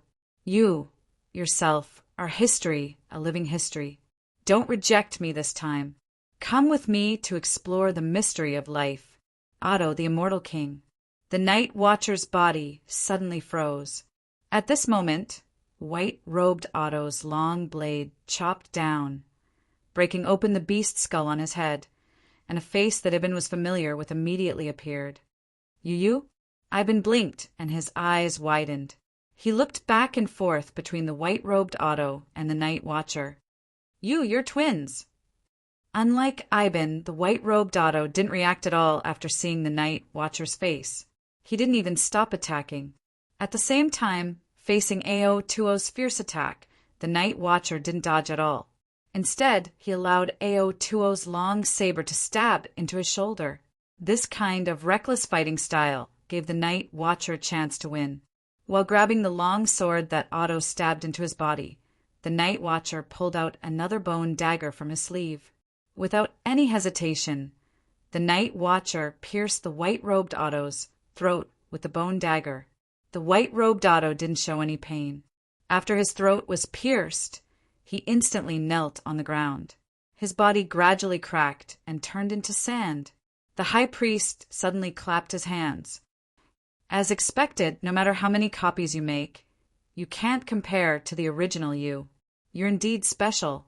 Sia, Jared, let's end the prank here. The night watcher looked up. I'm not interested in having too much interaction with you, but don't think about trapping me in this damn place. Otherwise, I'll do everything I can to turn this place into ruins. You will never know what the next step of a lunatic who has long been tormented to insanity by his long life will be. As he spoke, the night watcher pulled out the sword from his shoulder. Then he tore his clothes and wrapped a piece of cloth around his shoulder. Then he lifted the long black sword. Carbon fiber. No wonder. The night watcher coldly snorted and walked toward the high priest with the black sword. He walked past the high priest's projection. He didn't even look at the projection and walked into the miniature temple. Chapter 1540. She grew up in this place. Because she would wander around without telling the adults when she was young, she was much more familiar with this place than the others. Her Royal Highness walked so fast that the little maid behind her had to jog to keep up. It was almost dawn. From the princess's palace to the pharaoh's palace, they had passed through quite a number of palaces. It was not just because of her rebellious youth, but the distance between the princess's palace and the pharaoh's palace could be said to be the farthest combination of buildings in the entire palace. This kind of distance seemed to be silently telling the story of a child's rebellion against the elders. Your Highness, we are almost there, the little maid said while panting. Finally, we are almost there. We can stop and rest. It is so tiring to keep up with the princess's pace. She always walked in front of everyone, like a guiding light, illuminating the road ahead. But it is really tiring to keep following her like this. The little maid thought to herself. Probably everyone feels the same way. Isn't the princess tired? But she did not dare to say it out loud. Even if it is really tiring to follow her like this. This place, is it not fixed yet? The princess suddenly stopped in front of the pharaoh's palace. She frowned and looked at the statue in front of the pharaoh's palace. It wasn't a statue of a god, but something that the craftsmen were ordered to create for the effect of decoration. The princess remembered that 3 years ago she had quarrel with the pharaoh. When she left, she directly used the artifact to break the statue's horn. I will decide my own fate, even if you are the king of the desert. Yamanlana. Your Highness? Your Highness? The little maid's voice sounded, pulling the princess' thoughts back from a faraway place. The princess shook her head, lifted her skirt, and stepped over the threshold of the door, quickly walking in. From here on, the little maid was not allowed to enter the pharaoh's palace. It had always been like this. Even the guards, the other maids, and even the new concubine chosen by the pharaoh could not enter without the pharaoh's permission, except for the princess. Only the princess would not care about the pharaoh's order. The little maid looked into the distance and gradually lost sight of her highness back. She turned around and sat down in boredom. Before her highness came out, she could only wait here. She yawned. In fact, she didn't sleep well last night. This night was really very long, as if many strange things had happened. Perhaps because she was really tired, her eyelids gradually became heavy to the extent that she could not open them. In a daze, she seemed to see a figure walking out from behind her. Walking out from behind me. Behind him was the pharaoh's bedroom. But why did he look like he was wearing the guard's uniform? Didn't Patriarch Choi forbid anyone from entering? It's almost dawn, and the weather is especially cold. Don't catch a cold. Oh, she replied in a daze. That's the voice of the guard who walked out of the pharaoh's bedroom. I can't see his face clearly, but I feel like I'm covered by something, and then I'm enveloped by a warm feeling. It's like a dream. In the dream, someone gently covered me with a blanket and then left. She opened her mouth and wanted to ask who he was, but in the end, she fell into a dream. The little maid leaned against the door and fell asleep sweetly. Did someone really pass by her? She probably couldn't say for sure after she woke up, except that the blanket on her body seemed to prove something. But that would be something she would know when she woke up. The pharaoh's bedroom was darker than what the princess remembered. She had not set foot in this place for a long time. When did she gradually become estranged from this place? She remembered that after a quarrel 3 years ago, she did not take the initiative to come here again. But she could not think of the source of her estrangement. Looking back, the princess realized that in the past 10 years, she had been thinking about how to eliminate the giant beast in the desert.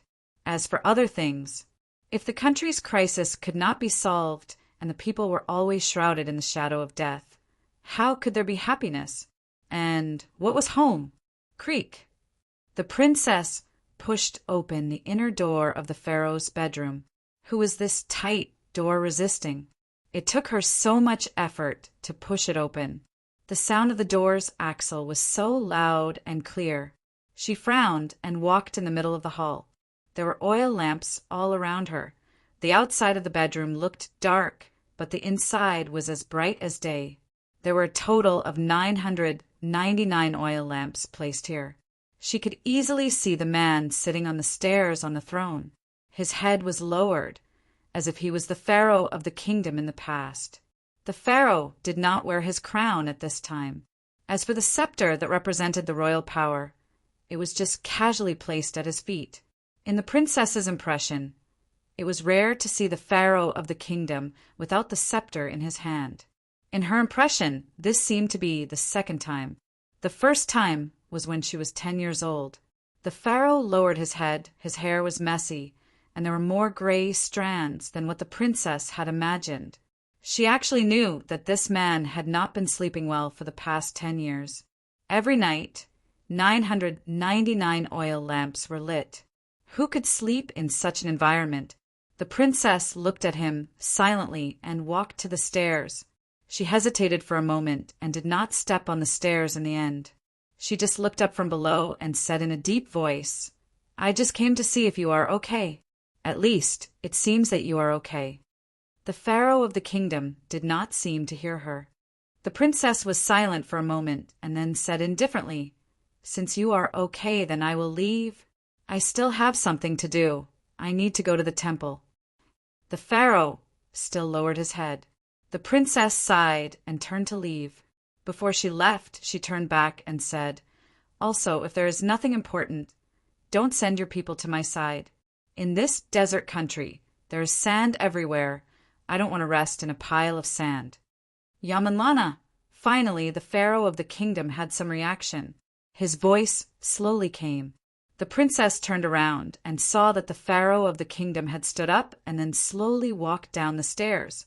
His body was shaking, as if he had lost his backbone. Looking at the pharaoh's shaking body, the princess could not help but frown and said subconsciously, What happened to you? Is there something wrong with your body?" "Yamanlana!" The pharaoh of the kingdom called this name again. His hair was disheveled, and he did not look normal at this time. His body was still shaking, and the shaking was a little more violent. He suddenly stopped, his hands tightly grasped his face, and his body began to shake as if he was twitching. "What happened to you?" The princess could not help but be shocked. She quickly took 1 step, 2 steps, 3 steps. She ran to the pharaoh of the kingdom. "Your father? Father? Yamanlana, Yamanlana, Yamanlana." Ah! Sharp, sharp and mournful. The pharaoh let out a roar that sounded like the cry of a ghost when a strong wind passed through a canyon. At this time, his hands actually tore open the skin on his face. Blood also splashed on the princess' face at this moment. Warm blood. "Efe, father?" In a flash, the pharaoh of the kingdom, whose face was covered in blood, suddenly rushed out and pushed the princess to the ground like a beast. His hands even tightly choked the princess' neck. Eyes? She was shocked. What she saw with her contracted pupils was not a pair of eyes of a normal person. Not only because the left eye on the face was missing, but the remaining right eye looked like like the eye of a giant beast. In the past 10 years, she did not know how many times she had fought the giant beasts in the desert, and how many times she had fought with the giant beasts in the desert. No one knew the eyes of these giant beasts better than her. In the end, what happened? The princess, whose throat was choked, had a look of horror on her face.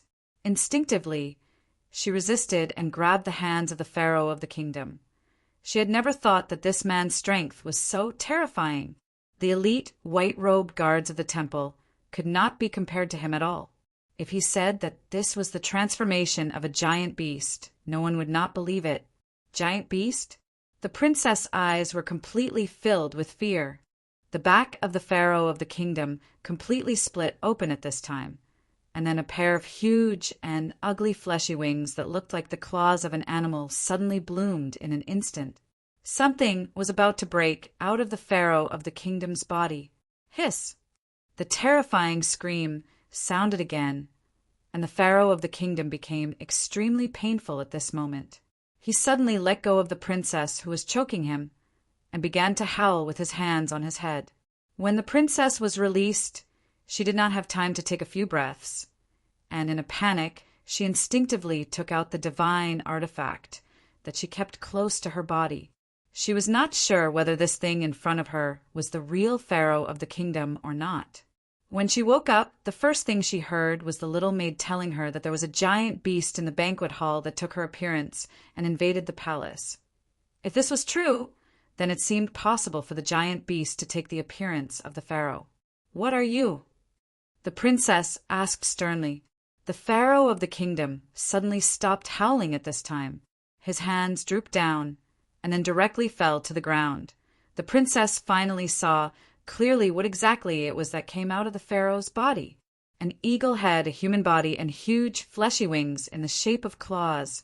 A grayish-black, one-eyed monster. Instinctively, the princess pulled the trigger of the divine artifact directly. A loud gunshot sounded in the hall, and time seemed to slow down. The moment the bullet was about to hit the shoulder of the thing, its hand moved. At a very fast speed, it directly caught the bullet. The princess' expression changed, and when she was about to launch another attack, it moved. With a flap of its fleshy wings, it appeared in front of the princess at a very fast speed, reached out and grabbed her neck and lifted her up. She had never felt that she was so small. It was as if this body was not hers, and the explosive power of her muscles was not even half of her usual strength. However, she did not have time to think about the changes in her body at this moment. She only thought about how to get out of this desperate situation. She grabbed the wrist of the thing tightly and kicked its body. "What did you do to my father?" The thing suddenly said something in a low voice. "Yamalana, you?" Suddenly, the monster that broke out of the pharaoh's body directly swung its hand and threw the princess to the side. The huge force made the princess's body suddenly hit the pillar that supported the hall. This made the princess spit out 2 mouthfuls of blood. After that, the eagle-headed monster roared, opened its huge fleshy wings, and rushed out of the hall. The princess gritted her teeth and stood up, rushing to the entrance. But she could only see the back of a figure that had rushed into the night sky, flying into the distance. That seemed to be the place where the temple was. At this time, the princess held her head and slid down. She looked at the hand that was covering her head, and it was full of blood. When she was thrown away just now, she seemed to have hurt her head. The princess's consciousness began to become blurred. Gradually, the things in front of her became distorted. Blood fell from her forehead and flowed into her eyes, turning everything into the color of blood. It felt like she had experienced the scene somewhere before. When she was very, very young, it was like in a dream. In the dream, something was close to her, and when she opened her eyes, she seemed to see a ferocious and horrible face. Something was also strangling her neck. She couldn't move, no matter how she struggled. She couldn't move. The princess finally fell in front of the pharaoh's palace. The palace. In the forest between the palace and the temple, a young guard who had just arrived in the palace was currently looking up at the night sky. On his shoulder, an injured but bandaged bird was obediently standing there. He looked at the figure flying in the sky, then withdrew his gaze, and at the same time opened his palm. In his palm there was an eyeball. The eyeball slowly floated up in his palm, and then began to rotate. After a while, this eyeball completely turned golden. Horace's left eye. Chapter 1541. It would rain in the desert. It was the first time that the little princess saw a desert that rained since she was sensible. Small droplets of water hit the ground, and the traces would soon fade away, but soon new traces would appear again. Then the ground would be more and more wet, and finally the whole sky would become gloomy. She reached out her hand and let the water droplets from the sky fall into her palm. She held it and quietly looked at the small puddle in her palm, as if she was looking at the stars in the sky. It's raining. Yes, it's raining. It hasn't rained for 5 years. The pharaoh and the queen of the kingdom came hand in hand, strolling in the courtyard and enjoying the rare rain. This kind of coolness was very luxurious for people in the desert. Even the nobles of the royal family were very luxurious. Yamanlana. Yamanlana. They in the courtyard called the princess' name and waved to her. She ran happily into the rain and soon arrived in front of her parents. Yamanlana. The pharaoh held the young princess up. Remember this moment, my daughter. The next rain may be longer than 5 years. You won't have many chances to see this kind of scenery in your life. The princess said innocently, "Why don't we go to a place where it rains every day? It's so cool, and we don't have to worry about drinking water. We can't get out. We can't get out." First it was the queen's voice, then it was the pharaoh's voice. They became sharp one after another. The queen's body suddenly split open and turned into a huge poisonous spider with 16 legs. As for the pharaoh of the kingdom, he turned into a monster with an eagle head and a human body. Yamanlana, Yamanlana, don't come over! Don't come over! Ah! Ah! The princess suddenly opened her eyes. She felt something wet on her face, and at the same time, she saw the little maid in front of her. "Your Highness! That's great, you finally woke up." The little maid was still holding a handkerchief in her hand. At this moment, she was sobbing as she said, "I heard a sound. When I came, I saw something flying out. Your Highness, you were lying here with your face covered in blood. I didn't know what to do. This is great. I thought your Highness would. All right, don't cry. I'm fine." The princess patted the little handmaiden's face. She gritted her teeth and stood up with the help of the wall. "You stay here. Don't go anywhere." "Your Highness, where are you going?" the little maid asked in a panic.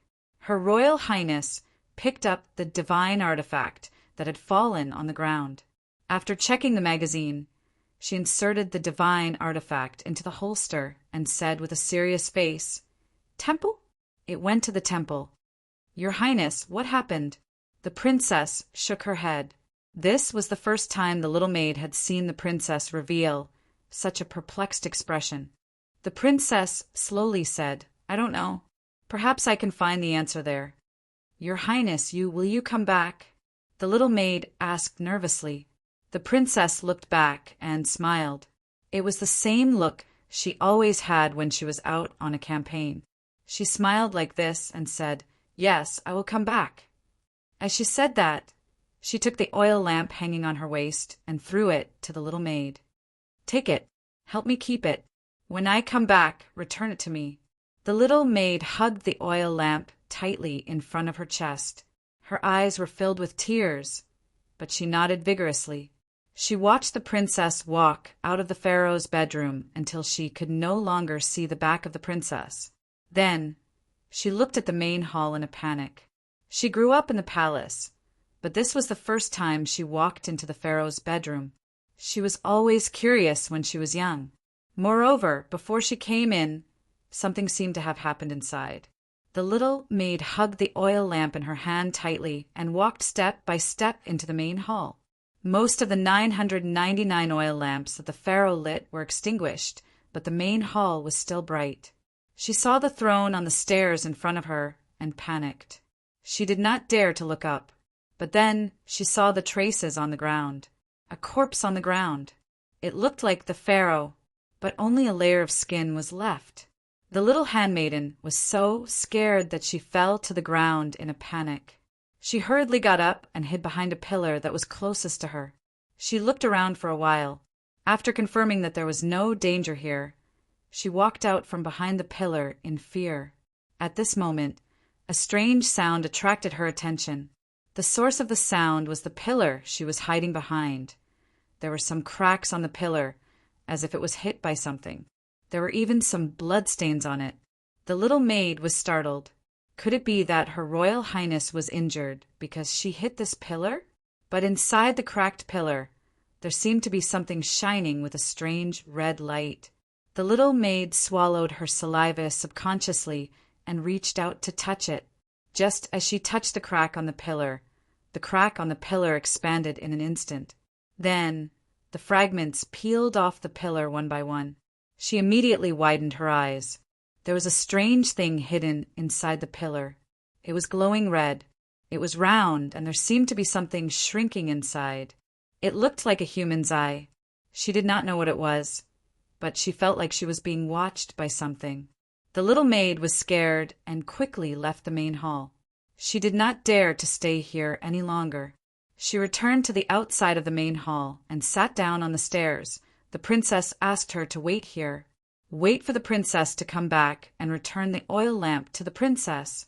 The little maid looked at the oil lamp in her arms. It looked shabby and there was nothing special about it. She did not know why the princess brought it with her. She tilted her head and blew at the oil lamp. Then she used her sleeves to wipe it. As a maid, she had to take the initiative to wipe things when she saw something dirty. This was the self-cultivation that a maid in the palace should have. As she rubbed, the oil lamp suddenly became hot. Outside the originally gray oil lamp, a golden light suddenly appeared. The little handmaiden was startled, and the oil lamp immediately fell from her hand to the ground. But at this moment, a red and black smoke slowly spewed out from the oil lamp. At the same time, the little maid heard an angry voice. I said, don't come to this damn place. A new summoner? Oh, my God, it's so fast this time. Is this lamp god's luck changing? It was bigger than a human, like a legendary giant beast in the desert. It was red all over and was surrounded by rolling heat waves. It looked even more ferocious. The little maid's mind went blank and she fainted. Hey, don't faint. Make a wish. Make a wish. Sue. Hello. The red lamp god suddenly shrunk its body and frowned. Tisk, I said, women are troublesome things. It directly carried the little maid up and then looked back at the sky that was about to light up. The red lamp god frowned again and muttered to itself, why is this place so weird? Is it dead? In fact, they met some white-robed guards on the way, and even some ordinary priests in the temple. However, the night watchman Otto didn't even say a word to these people. Instead, he used the carbon fiber long saber he took from Otto the White cloak to kill them. He said that he was a madman, and his behavior was indeed like a madman. He killed people without batting an eyelid and was very efficient. Ivan had been following behind Otto in fear. Seeing how he killed people without batting an eyelid, he could not help but feel his scalp tingle. He secretly regretted that he continued to follow Otto in. Originally, he should have slipped away when he was outside, but the high priest's body suddenly faded away. Ibn was helpless. He was unwilling to leave just like that. The bodies of the white-robed guards and priests that were killed by the night watcher soon turned into sand. At this time, Ivan suddenly had an idea. Maybe the one in the temple that worshipped the true body was not some god's representative, but an unknown demon? Finally, there were no more white-robed guards and priests on the way. The night watcher stopped in front of a door. Miraculously, the door slowly opened as if it already knew that someone would come. The night watcher did not hesitate at all and directly walked in the moment the door opened. Ivan was a coward, so he did not follow this time. He just hid behind the door and peeped inside. The things in the room were basically things that Ivan had never seen before, but they gave him a familiar feeling, a distant familiar feeling. Ibn gulped, and a drop of cold sweat dripped down. He dared not to make a sound but listened attentively. In this room, there were not only the night watchers who had just entered, but also the chief priest who had disappeared outside the temple. The night watcher put the black long saber on the ground and dragged it closer to the high priest. But he quickly stopped because he found that there was something in front of him that blocked his way. It was a piece of transparent, tempered glass. The night watcher sneered and casually knocked on the glass a few times. Then he sneered and said, "Those letters are your foolish people. They probably think that it is some kind of divine masterpiece. Sometimes the gap between the ages is really convenient. So you're also afraid of death. Siejetu. Between people, there should be a safe distance between them." The high priest behind the glass said indifferently, "When we observe this world, sometimes it will be more intuitive if we can observe through something." The night watcher snorted, "I am not interested in discussing the philosophy of life with you here. As I said, I just want to leave this place. As for what you want to do, and what you want to do with this place, I am not interested." Otto, the king of the 7th dynasty. The high priest thought for a while and said, "I can let you leave this place, but I need more information about the thing you have been looking for." The night watcher could not help but sneer. "Didn't you already know that from those replicas?" The high priest shook his head. "Their will is more tenacious than I thought. They have been keeping the secret, so I can't know more." The night watcher frowned and said, "During this period of time, have you been releasing those fake things in order to find the magic lamp?" "Yes," the high priest said bluntly, "but I am not interested in the power that can make you immortal. I am interested in the power that can help people realize their wishes. I need it to do something for me." The night watcher shook his head. "Unfortunately, the magic lamp will not respond to a guy like you who is full of all kinds of desires." However, the high priest said, "Desire is human nature. No matter how pure a person is, there will be a day when he or she will find something that will drive him or her crazy. For example, you, the king of the 7th dynasty. When you obtained power, you wanted eternal life. After you obtained eternal life, you even wanted a lover to accompany you for eternity. What happened after that? You still have something you want, don't you? I may not be able to make the magic lamp respond to me, but there are many simple-minded people in Sun City. Among these seeds I have cultivated, I can always choose qualified works to become the new summoner of the magic lamp. Otto, I have been letting you hide in Sun City for so long. After all this time, can't you see that most of the residents in Sun City are simple-minded?" The night watcher didn't speak. Silence was equivalent to acquiescence. He was silent for a moment before he slowly said, "If I tell you about the magic lamp, will you really let me go?" "Otto, you and I once had a journey." The high priest smiled at this time. "In Cairo we met. In order to explore the oasis temple in the desert, we went through a lot of difficulties together. You should know that I am a very fair and trustworthy person." The night watcher sneered and said, "I really regret participating in this exploration. I shouldn't have accepted this invitation. How long have you been running this place? 10 years? 20 years or decades? I'm afraid it's more than that." Otto, the night watchman, looked at everything in the room, whether it was the metal wall, the huge tempered glass in front of him, or even the advanced equipment behind the high priest. These were definitely not things that could be created in a short time. He even came to a conclusion. "Maybe you have actually mastered the method of immortality, right?" The high priest, Professor Sia Jetu, clapped his hands a few times before he slowly said, "I haven't lived as long as you think. When I was born, the 100-Year War between Britain and France had just begun. 100 years. That was at least 600 years ago." The night watcher was stunned. Professor Siejetu was a human from that era. Chapter 1542. The war between Britain and France lasted more than 100 years. The Night Watcher had experienced it too, but as a king from a more ancient era, he wasn't interested in the killing between human races. If he remembered correctly, he happened to be in the Far East during that time.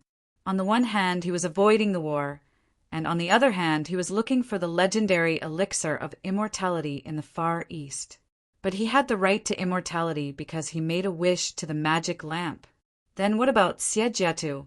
Of course, he didn't make a wish to the magic lamp. How did he achieve immortality? At this time, even though the Night Watcher was not interested in what Siegetu wanted to do behind the scenes, he was a little moved by the fact that Siegetu could live until now. You've been alive for such a long time. The Night Watcher shook his head. In fact, 100 years is enough for a person to forget a lot of things. As for hundreds of years, even hatred would have decayed long ago. But you still seem to be persistent. Let me tell you a story. High Priest Siegetu waved his hand at this time. On the metal wall behind him, a dozen lattices suddenly cracked open. From these lattices, wash-basin-sized drones slowly flew out. Through the transparent, tempered glass wall, they projected laser beams. The moment the beams converged, some images unfolded in front of the Night Watcher. A quiet mountain village slowly unfolded in front of the Night Watcher. The High Priest's voice also sounded at this time. This is the place where I was born. It is recorded in a peaceful town in the Farin's kingdom. As you know, I was born in the era of war. Suddenly, flames soared into the sky, and the quiet town was dyed red. The flames of war began to devour all the houses, roads, and people here. In the midst of the ruins, a 10-year-old child was carrying a little girl younger than him at this time, walking with difficulty on the charred streets of the town. The child was barefoot. His feet had long been burned by the scorching earth. Finally, he couldn't hold on any longer and then fell to the ground. This is me. The High Priest pointed at the child who fell on the ground and said slowly, "Do you feel it?" The Night Watcher said indifferently, "It's quite pitiful." But since he lived in the era of war, obviously he's not the only one who encountered tragic things. I guessed you would say that. The High Priest smiled and looked at the child in the image. Obviously, I didn't have such thoughts at the time. For a child who had lost all his family members, his only thought at that time was hatred for the entire world. The Night Watchman glanced at the High Priest. Now, there's nothing wrong with it. The High Priest calmly said, "The progress of human civilization has always been accompanied by the flames of war and blood. This unfortunate occurrence can only be attributed to the fact that I didn't have the ability to protect my family. In fact, I could have died at any time. Therefore, all of my anger and hatred at that time lost to incompetent rage." The Night Watcher said indifferently, "Don't you think your point of view is too harsh for this child? He needs to recognize this fact." The High Priest smiled and said, "Let's be clear about one thing. Even if he treats life gently, life won't pity him." So, the Night Watcher frowned. "Are you going to take revenge on life, on the world?" The High Priest shook his head. "As I said, there's nothing wrong with it. At that time I was so insignificant, so I had hatred. But now I obviously don't. As long as I want to, I have the ability to change the entire world." The Night Watcher immediately sneered. "With this place? Oh, or rather, with your method of copying humans? I call it the scales of good and evil." The High Priest said slowly, "I didn't copy anyone. I just split the good and evil in people. Scales of good and evil." The Night Watcher frowned as if he vaguely thought of something. "You mean, Maats, scales of good and evil?" The High Priest smiled and said, "I think you'll think of it immediately. After all, it's the king of the 7th dynasty. But unfortunately, it's still somewhat different from the legendary at scales of good and evil that you know." The Night Watcher looked at the drones in confusion. At this time, the drones began to change to another set of images. In the image, a young man appeared. His appearance was similar to the little boy in the flames of war. His face was also very similar to the face of the high priest standing in front of him. This was the young Siejitu. The young Siejitu was now in a desert, an oasis, where the oasis temple was located. I found this Libra here. The high priest's voice echoed in the empty room. I came into contact with it, and it completely split my good and evil. Then I became two, and at the same time my soul obtained eternal life. The night watcher frowned deeper. He was trying to understand the high priest's words with what he had seen and heard in his long life to determine the truth of this matter. Who is the person standing here now? The night watcher suddenly asked. If I say I'm good, would you believe me? The high priest smiled at this time and said, You may assume that I'm not the good one, but the evil one pretending to be the one. So, it doesn't matter which one I am. What matters is why I'm telling you this. Oh, the night watcher raised his eyebrows. The high priest spread his hands and said, I'm doing a great experiment. I want to invite you to complete this experiment with me. In a long time, only you are the most special human I've met. You have a long life, a wealth of knowledge, and a strong body. You can be the best assistant for this long experiment. Of course, this decision was made when you received the invitation letter to explore the Oasis Temple, and I discovered your secret. Don't you think this is a matter of fate? At first, I just wanted some outstanding scholars, but I didn't expect you to be among them. The night watcher shook his head. Apparently, he was quite helpless about this matter. But what the high priest said made some of the things he couldn't figure out before become connected. As early as half a year ago, after he received a mysterious invitation letter from an investor, he had a vague feeling of uneasiness in his heart.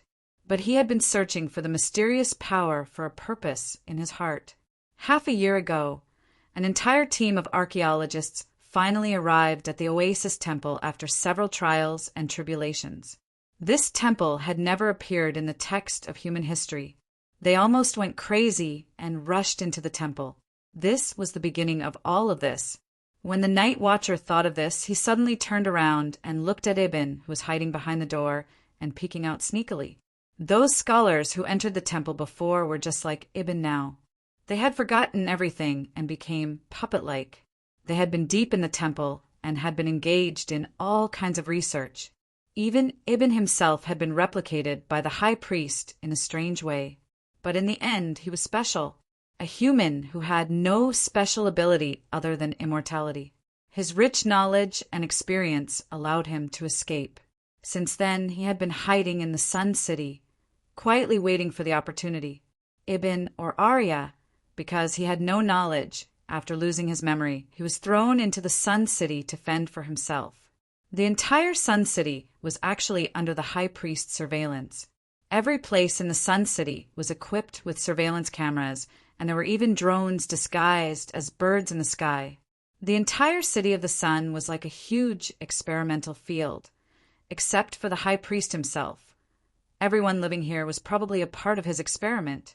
After thinking this through, the night watcher, the real Mr. Otto, naturally was not unmoved. He even began to be surprised by the high priest's actions. As a human who had also obtained immortality, compared to what the high priest Keru had done, Mr. Otto suddenly realized that he was really like a salted fish. What is the experiment you speak of? After a long silence, the night watcher finally went straight to the topic. After living for a long time, he was old. Most of the time, he was not willing to understand the process of things. I found that there is a soul in this magical scale. High Priest Jetu's eyes were faintly fervent at this time. I can feel the power of this soul in the scale. It is the master of the scale. It has power that humans cannot imagine, but it is incomplete, so it has been in a dormant state. I want to mend this incomplete soul. Mend the soul. The night watcher was slightly surprised. Since ancient times, whether it was the West, ancient Egypt, or the Far East, the theory of the soul was a huge mystery that could not be solved. How? The night watcher couldn't help but ask directly, even though he looked so stupid when he asked the question. He even felt that he was stupid, but he still couldn't resist the desire for knowledge in his heart. After such a long time, his knowledge was so rich that it could overshadow the best scholars in the world. Even so, there were still many things in the world that he couldn't solve. Obviously, the theory of the soul was one of them. If he could mend the soul, if he could right the soul, revive her. The night watcher's eyes were like that of a wild beast. This kind of look was very aggressive. The high priest seemed to feel the obsession in the real Mr. Otto's eyes. He couldn't help but frown. Otto, it seems that you have more stories than I know now. I'm getting more and more interested in you. Cut the crap. Just tell me, how do you plan to mend an incomplete soul? The night watcher Otto asked in a deep voice. The high priest said seriously, it's very simple. You just need to create a perfect shell as the residence of this incomplete soul. This shell is enough to make up for the missing part of the soul.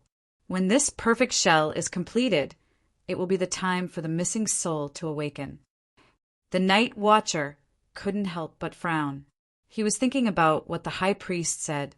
The eagerness in his eyes gradually cooled down. He shook his head. I don't know how you came up with this idea, or where you got the inspiration from, but I don't think this method is feasible. The high priest frowned. The night watcher said indifferently, in the Far East there's a saying called reincarnation in another body. The general meaning is that a dead soul attaches itself to the body of another dead person, and then the other dead person is resurrected. The question is, who is this resurrected person? The high priest said without thinking, his soul is the first to die, and his thoughts are also the first to die. I think, therefore, I am. Naturally, he is the first. No matter how the appearance changes, only the inside remains the same. The night watcher looked deeply at the high priest. Then, in the years to come, the first person can only live as the second person, because he had the appearance of the second person, and he had all the blood relations that belonged to the second person. So, tell me, which one is he? He knows.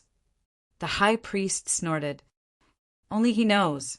The night watcher shook his head and casually looked at the high priest. You won't know either. You're wrong. The high priest smiled and said, what I care about is not which one it is. The important thing is the experiment itself. If it can be revived, it can prove that my method is not wrong. This will be the greatest discovery of mankind so far. But that's not what I need. The night watcher shook his head. What I need is a confirmed, true and only soul. He and the high priest looked at each other in a confrontation. After a long time, the high priest sighed.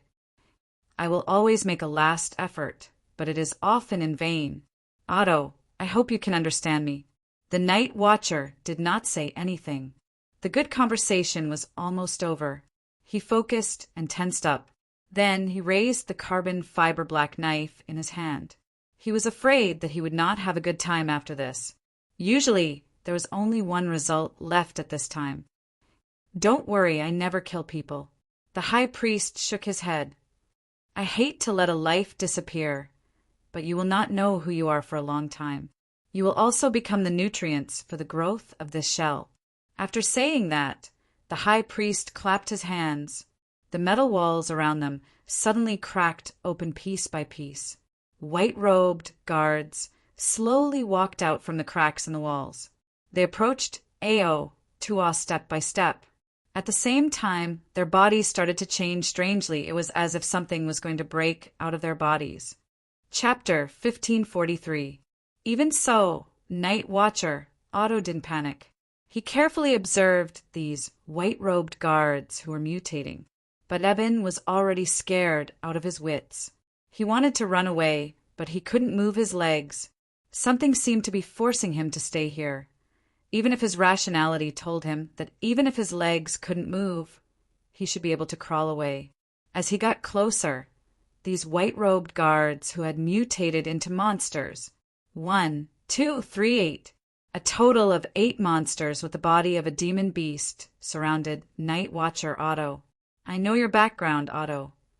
At this time, the high priest was hiding behind the completely strengthened glass wall. He said calmly, "You have a long life, but in fact the speed of your aging is much slower than that of ordinary people. You are not easy to be infected by the virus, and your self-healing ability is also stronger than ordinary people. Other than that, your body's attributes are not much higher than ordinary people. These monsters are enough to defeat you." Night Watcher suddenly said, "No wonder you said that the residents living in Sun City are all part of your experiment. It seems that the entire Sun City itself is a natural cage, and the monsters in the desert are the best walls. Those monsters outside are also released by you, right? Because of your cleverness, I can really explain a lot less." The high priest smiled. "But obviously, now is not the time for you to continue deciphering. You should seriously think about how to survive in this desperate situation. Struggle. What will a special human like you do when faced with a desperate situation? This is really a rare set of materials. What a bad guy." Night Watcher muttered. But he had to admit that what the high priest said was true. He really needed to deal with the crisis in front of him because what the high priest said was true. His situation was indeed like that. Except for being able to live a little longer, he couldn't surpass the limits of human beings. He didn't have very powerful strength. Night Watcher sorted out his thoughts and soon became fully focused. He held the black carbon fiber saber in his hand with both hands, then bent his legs slightly and lowered the saber in front of him. One of the 8 mutated monsters seemed to be unable to hold back its ferocious nature and was the first to charge at the Night Watcher. He calmly used the black sword in his hand to block the attack, but the monster's strength was too great. With just a simple contact, the Night Watcher could not help but step back. However, he was obviously not injured. Black Blade had protected him very well. He had only lost to this monster in terms of strength. "Oh." The high priest looked at this scene in surprise, then nodded slightly and said, "As expected of an immortal human, rich combat experience can indeed make up for a part of the gap in strength. But I don't know how long you can maintain your advantage in the face of absolute strength." The Night Watcher glanced at the Grand Priest and took a deep breath. Then he jumped up and raised his black sword with both hands. He slashed at the first monster that attacked him. The monster's attack was rather simple. It simply charged forward using its body's instincts. Its defense was even simpler, probably because it was confident in its body's strength. Because it had strong scales facing the Night Watcher's attack, the monster just waved the back of its hand to block it. However, there seemed to be a flash of black light. This monster that showed its ferocious nature first had its arm broken in an instant. Not only that, there was a terrifying wound on its chest. The sharp carbon fiber saber not only cut off its arm, but also left a terrifying wound on its body. The Night Watcher did not stop. Taking advantage of this gap, the saber rushed forward and pierced into the monster's throat. Then, it dragged up and directly cut open the monster's head. Fell. Just like this, a white-robed guard that had mutated into a monster easily fell to the ground. The Grand Priest frowned as he watched this scene. A trace of doubt flashed in his eyes, but he did not panic. "Otto, you are indeed very special. This is the power of a huge amount of experience. It is indeed extraordinary. Experience." The Night Watcher shook his head at this moment. "Perhaps you think that in this strange space where Sun City is located, there is already the most mysterious secret in the entire world. But in the end, after you found a lake, you thought it was related to the sea. Siegeru, you should go out more and not limit yourself to this small Sun City. In the distant Far East, there is a race called Xianyuan. Every warrior among them has powerful strength far beyond that of humans. The strong among them can even make the sea churn and shatter mountains with one punch. I just used some skills of this race just now. Of course, he only knew this little bit of skill, and he had secretly learned some superficial knowledge, but he naturally wouldn't explain it in detail. Xia Jitu shouldn't know, even if he must have gotten information from his clone again and again. He only remembered that when he traveled to the Far East, he inadvertently entered a terrifying battlefield and saw the spectacular scene when the race called Xianyuan fought against the monsters from the sea. Back then, by chance, he had saved a warrior of this race. Later on, this warrior had taught him some special skills, but at the same time he had to abide by an oath that he could not teach others. This oath seemed to have some kind of magical power, with a strange binding force, so he had been passively guarding the training method of these skills, unable to teach others. Xianyuan? The Grand Priest frowned. He was also a professor who studied the occult outside. Although he did not live as long as Otto, more than 600 years was extremely long. You are talking about the ancient legends of the Eastern countries. That is just a legend made up by the people of that country. I have also studied the history of ancient Huaxia, Otto. You're just lucky enough to find this oasis temple, that's all. The Night Watcher, Otto sneered. After living for thousands of years, his temper had been fluctuating between good and bad. Now that his temper had changed, he retorted without thinking. A frog at the bottom of the well, who dares to touch the study of the soul. Go back and read more basic books. Then let me see how powerful this so-called technique is. I am also very willing to see more civilizations. The Grand Priest waved his hand, and the 7 monsters instantly attacked the Night Watcher at the same time. At the same time, more white-robed guards walked out from the cracks in the walls. The Night Watcher did not speak anymore. He waved the black sword in his hand and once again made the same posture as before. His eyes were serious. For hundreds of years, he had been training according to the method that the Xianyuan warrior taught him. However, after hundreds of years, he only learned the qi that the warrior mentioned. This qi was a very special kind of energy, but unfortunately his body did not have a lot of it, and he could not release the qi out of his body to create a more powerful attack like the Xianyuan warrior. The existence of the qi could only increase his physical strength by a few times. However, the white-robed guards released by the Grand Priest. The number of monsters released by the Grand Priest might not be able to kill all of them before he ran out. It seemed that this would be the most dangerous environment that he had ever faced in his long life. Silently calculating the amount of qi in his body, the Night Watcher looked back and forth between these strange monsters, trying to find an opportunity to break through. However, at this moment, a sharp scream suddenly sounded. It sounded like the howling of the wind coming from the door outside. At the same time, the 7 mutated behemoths that surrounded the Night Watcher, as well as the white-robed guards who were waiting outside and ready to join in the attack, all let out terrified screams. They even showed a painful expression, as if they had touched something terrifying. They fell to the ground one by one, trembling. The Night Watcher frowned and looked at this scene in confusion. At the same time, he looked at the Grand Priest. He found that the Grand Priest, Xiejitu, also had a confused expression on his face. It seemed that something out of his expectation had happened. Suddenly, a strong sense of crisis came, and the Night Watcher, Otto, instinctively moved his body.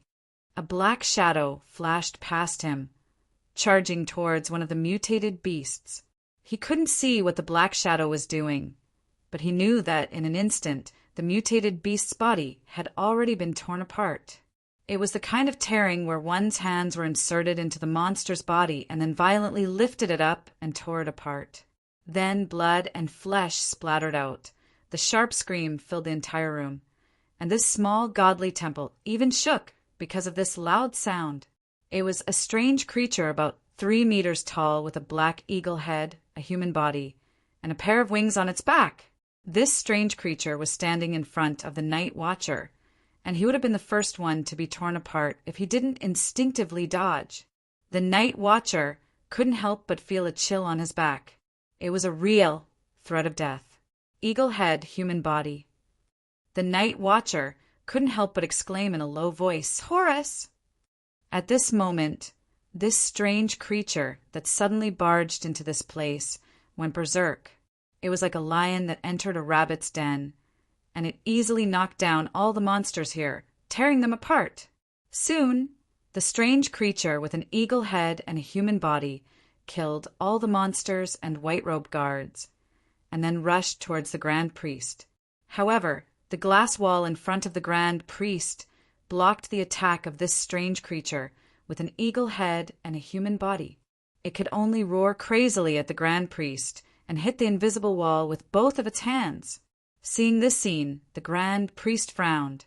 He seemed to have thought of something and took a few steps back, and a pillar rose from under his feet. The Grand Priest pressed his palm on the pillar and then looked at the wall on the other side. A huge screen descended from the wall, and images began to appear on the screen. The Grand Priest seemed to be able to control the images on the screen through the pillar, and soon a lake appeared on the screen. The main hall in the Pharaoh's bedroom. At this time, the Pharaoh was strangely muttering something to himself in the bedroom. He walked back and forth, and his expression seemed to be quite excited. Suddenly, the Pharaoh inserted his finger into his eye and dug out his eyeball. Just like this, he placed the dug-out eyeball in his palm and stretched it out, as if he wanted to give it to someone. But in the image, there was only the scene of the Pharaoh stretching out his hand. There was no one else. Other than that, there was nothing. The Grand Priest's expression instantly became extremely ugly. He adjusted the angle of the image again, but he still couldn't find anything. He had to give up the search and fast forward. Soon, a figure walked into the main hall. Her Highness the Princess. The Pharaoh's body of the kingdom actually split open, and a monster with an eagle head and a human body with flesh wings appeared. He almost figured out what happened in a very short period of time. Just like the Grand Priest's reputation of being omniscient in the City of the Sun. Except he still didn't know who the Pharaoh had given the left eye to. Bang, bang, bang. But the Pharaoh transformed into an eagle head, and a human body didn't stop attacking. As a result, the glass wall made of tempered glass had crisscrossed cracks at this time. Seeing that this specially made tempered glass wall was about to collapse under the attack of the eagle head monster, the Grand Priest looked at it deeply, and without any hesitation, he turned around and retreated. The wall behind him opened a door at this time, and he directly walked through the door. The door slowly descended, and finally the night watcher heard the Grand Priest's last words before he left. "Otto, I don't know if your special power will work against it." Bang! The tempered glass wall was completely shattered at this moment, and the strange eagle head monster crazily crashed into the Grand Priest at this moment. However, when the door finally fell, it finally crashed into the metal wall. The huge force even made a terrible dent in the metal wall. Failing to catch the Grand Priest, the strange eagle head monster began to crazily beat the wall again. Seeing this scene, the night watcher looked at the screen on the wall again. Left eye. Dug out the left eye. Horus? Inside this oasis temple, what exactly? At this moment, the night watcher's eyes widened again. The surprise even exceeded what he had seen at this time, because the screen that wasn't taken away still faithfully reflected everything. A huge red figure appeared on the screen at this time, and the night watcher couldn't help but whisper at this time, "Finally, I see you again." Genie. Chapter 1544. At night, in the desert, they set up a camp at a place with sand dunes, waiting for the night to pass. But the desert sky at night was beautiful, so beautiful that it was like a dream. They could not help but sit in front of the campfire, looking up at the vast stars. I heard that in the universe, this little broken ball is nothing. It's really just a little broken ball. Is that right, Mr. Siegedu? The desert guide, Arya, came up at this time. Professor Siegedu was sitting in front of his tent, making a cup of coffee and enjoying the peace at this time. There was another tent next to him, which was Mr. Golden Pupil's tent. Only this guy called Mr. Siegedu was more pleasing to the eye. Of course, The guy called Golden Pupil next to him was an exception because he had worked with him several times before, Arya thought.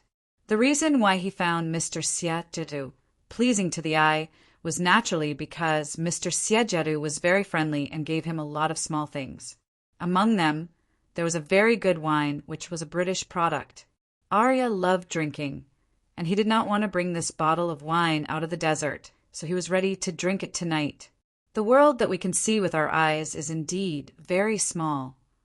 Professor Siejetu smiled slightly and said, "But this kind of insignificance is not something that can be experienced in a person's life. Most of the time, we can only imagine it." Arya seemed to be quite interested in the things outside, and he chatted with Mr. Siejetu casually. In fact, he felt that most of the people who came to the desert this time were people with strange personalities. Even Golden Pupil, who he had worked with several times, did not have a good personality. Of course, this Mr. Golden Pupil was the master of money. That alone was enough to prove that he was the master of money. "Mr. Siejetu, are you married? At this age, you should have a child, right?" Arya lay on the sand, slightly tipsy. "I'm not married, but I have a daughter." Professor Siejetu smiled and said, "Her name is Claudia. She is my favorite daughter." "She must be a beautiful girl." Arya said with envy, "I also want to have a family, and then I also want a daughter. But unfortunately, no woman is willing to be with me." Professor Siejetu looked at him and asked curiously, "Why do you want a daughter?"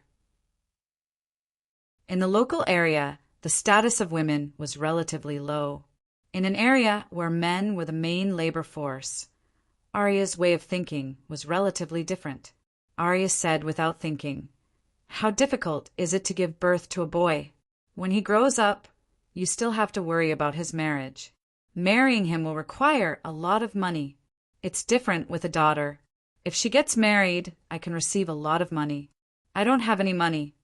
Professor Siejetu was obviously quite surprised by Arya's thoughts.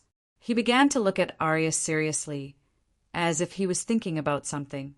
He suddenly whispered, "What a guy loyal to desire. Ignore this guy."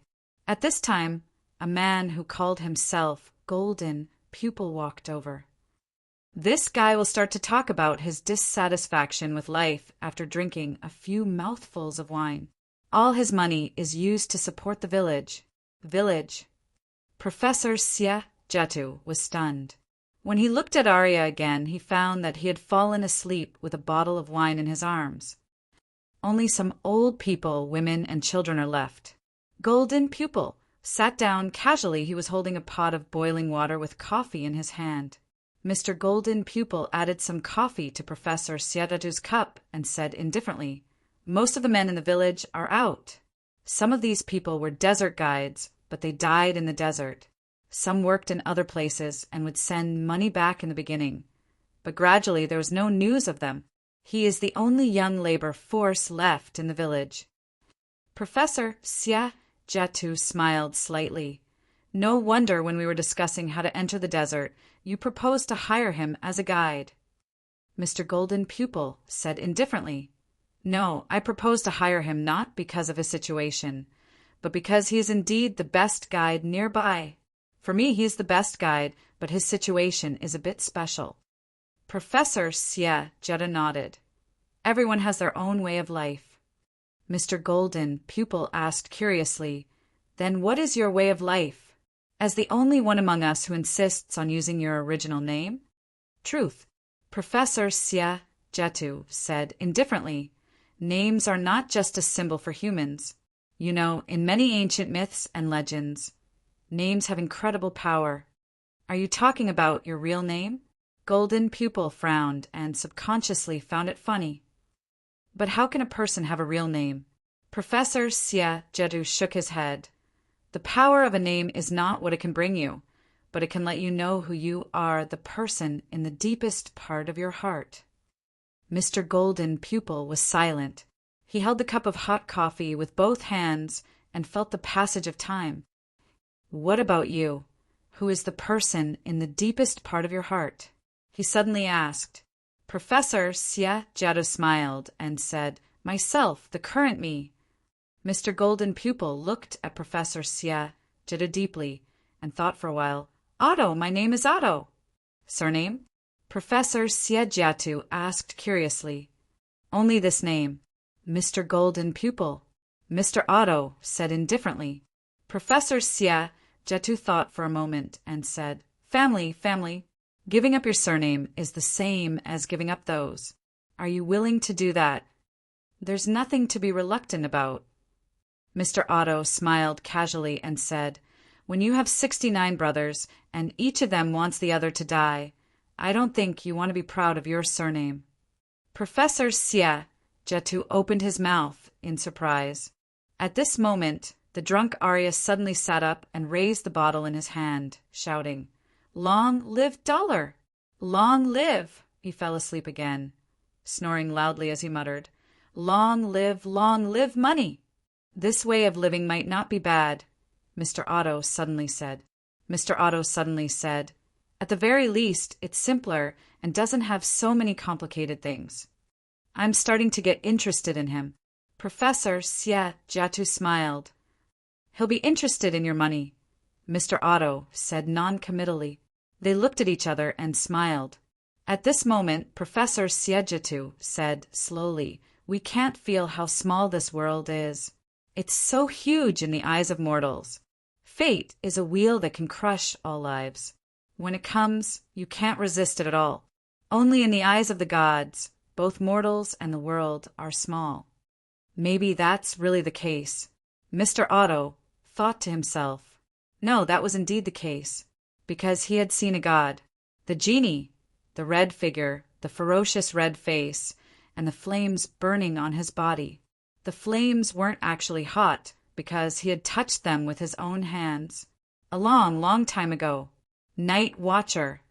Otto stared at the screen on the metal wall in a daze, but the image on the screen soon turned dark. It was because of the strange creature with an eagle head and a human body. It was crazily pounding on the giant door where the high priest had left. The huge force must have broken the internal circuit of the metal wall, so the screen couldn't work anymore. This strange creature with an eagle head and a human body seemed to be the pharaoh of the kingdom, according to the records that the high priest had seen before. This was indeed the case. Otto was also sure of one thing, and that was the sudden mutation of the pharaoh of the kingdom was completely out of the high priest's expectation. A small stone suddenly rolled to the feet of the night watcher, interrupting his thoughts. He turned around and saw Ibn, who had been hiding outside, waving at him and whispering, "Go! Go! It's dangerous. Do you really want to fight against this horrible thing? You'll die. You'll really die." The night watcher looked up and looked around. Because of the impact of the eagle head monster, the electricity in the room had stopped. He didn't know if the electromagnetic field outside the miniature temple had stopped working. "Go." The night watchers raised their swords to guard against the mad eagle-headed creature and quickly joined Ibn. It seemed that the high priest's wish was going to fail. This eagle-headed creature was not interested in the night watchers at all. "Where are we going?" Ibn hurriedly asked. The night watcher said directly, "Go to the square and see if you can pick up the weapon." Since the appearance of this eagle-headed monster made the senior priest panic, then let's make this palace, this place completely chaotic. As he spoke, the night watcher took out a palm-sized box from his clothes. He sneered and pressed a button in the box without thinking. What is this?" Ibn instinctively felt a sense of danger and wanted to get close. He couldn't help but ask with a trembling voice. The night watcher coldly laughed and said, "A time bomb. I only brought a few before I entered the desert, just in case. Finally, I can put them to good use." Ibn blinked. The information that appeared in his mind wasn't the use of this time bomb, but why did this guy bring this thing into the desert? So what is this bomb? Ibn asked subconsciously. The night watcher indifferently said, "Her Highness Princess of Sun City is probably a person with a scientific spirit." She has an independent research lab in the palace. Of course, this shouldn't be hidden from the high priest, but for some reason, the high priest knew but tacitly agreed to what the princess did.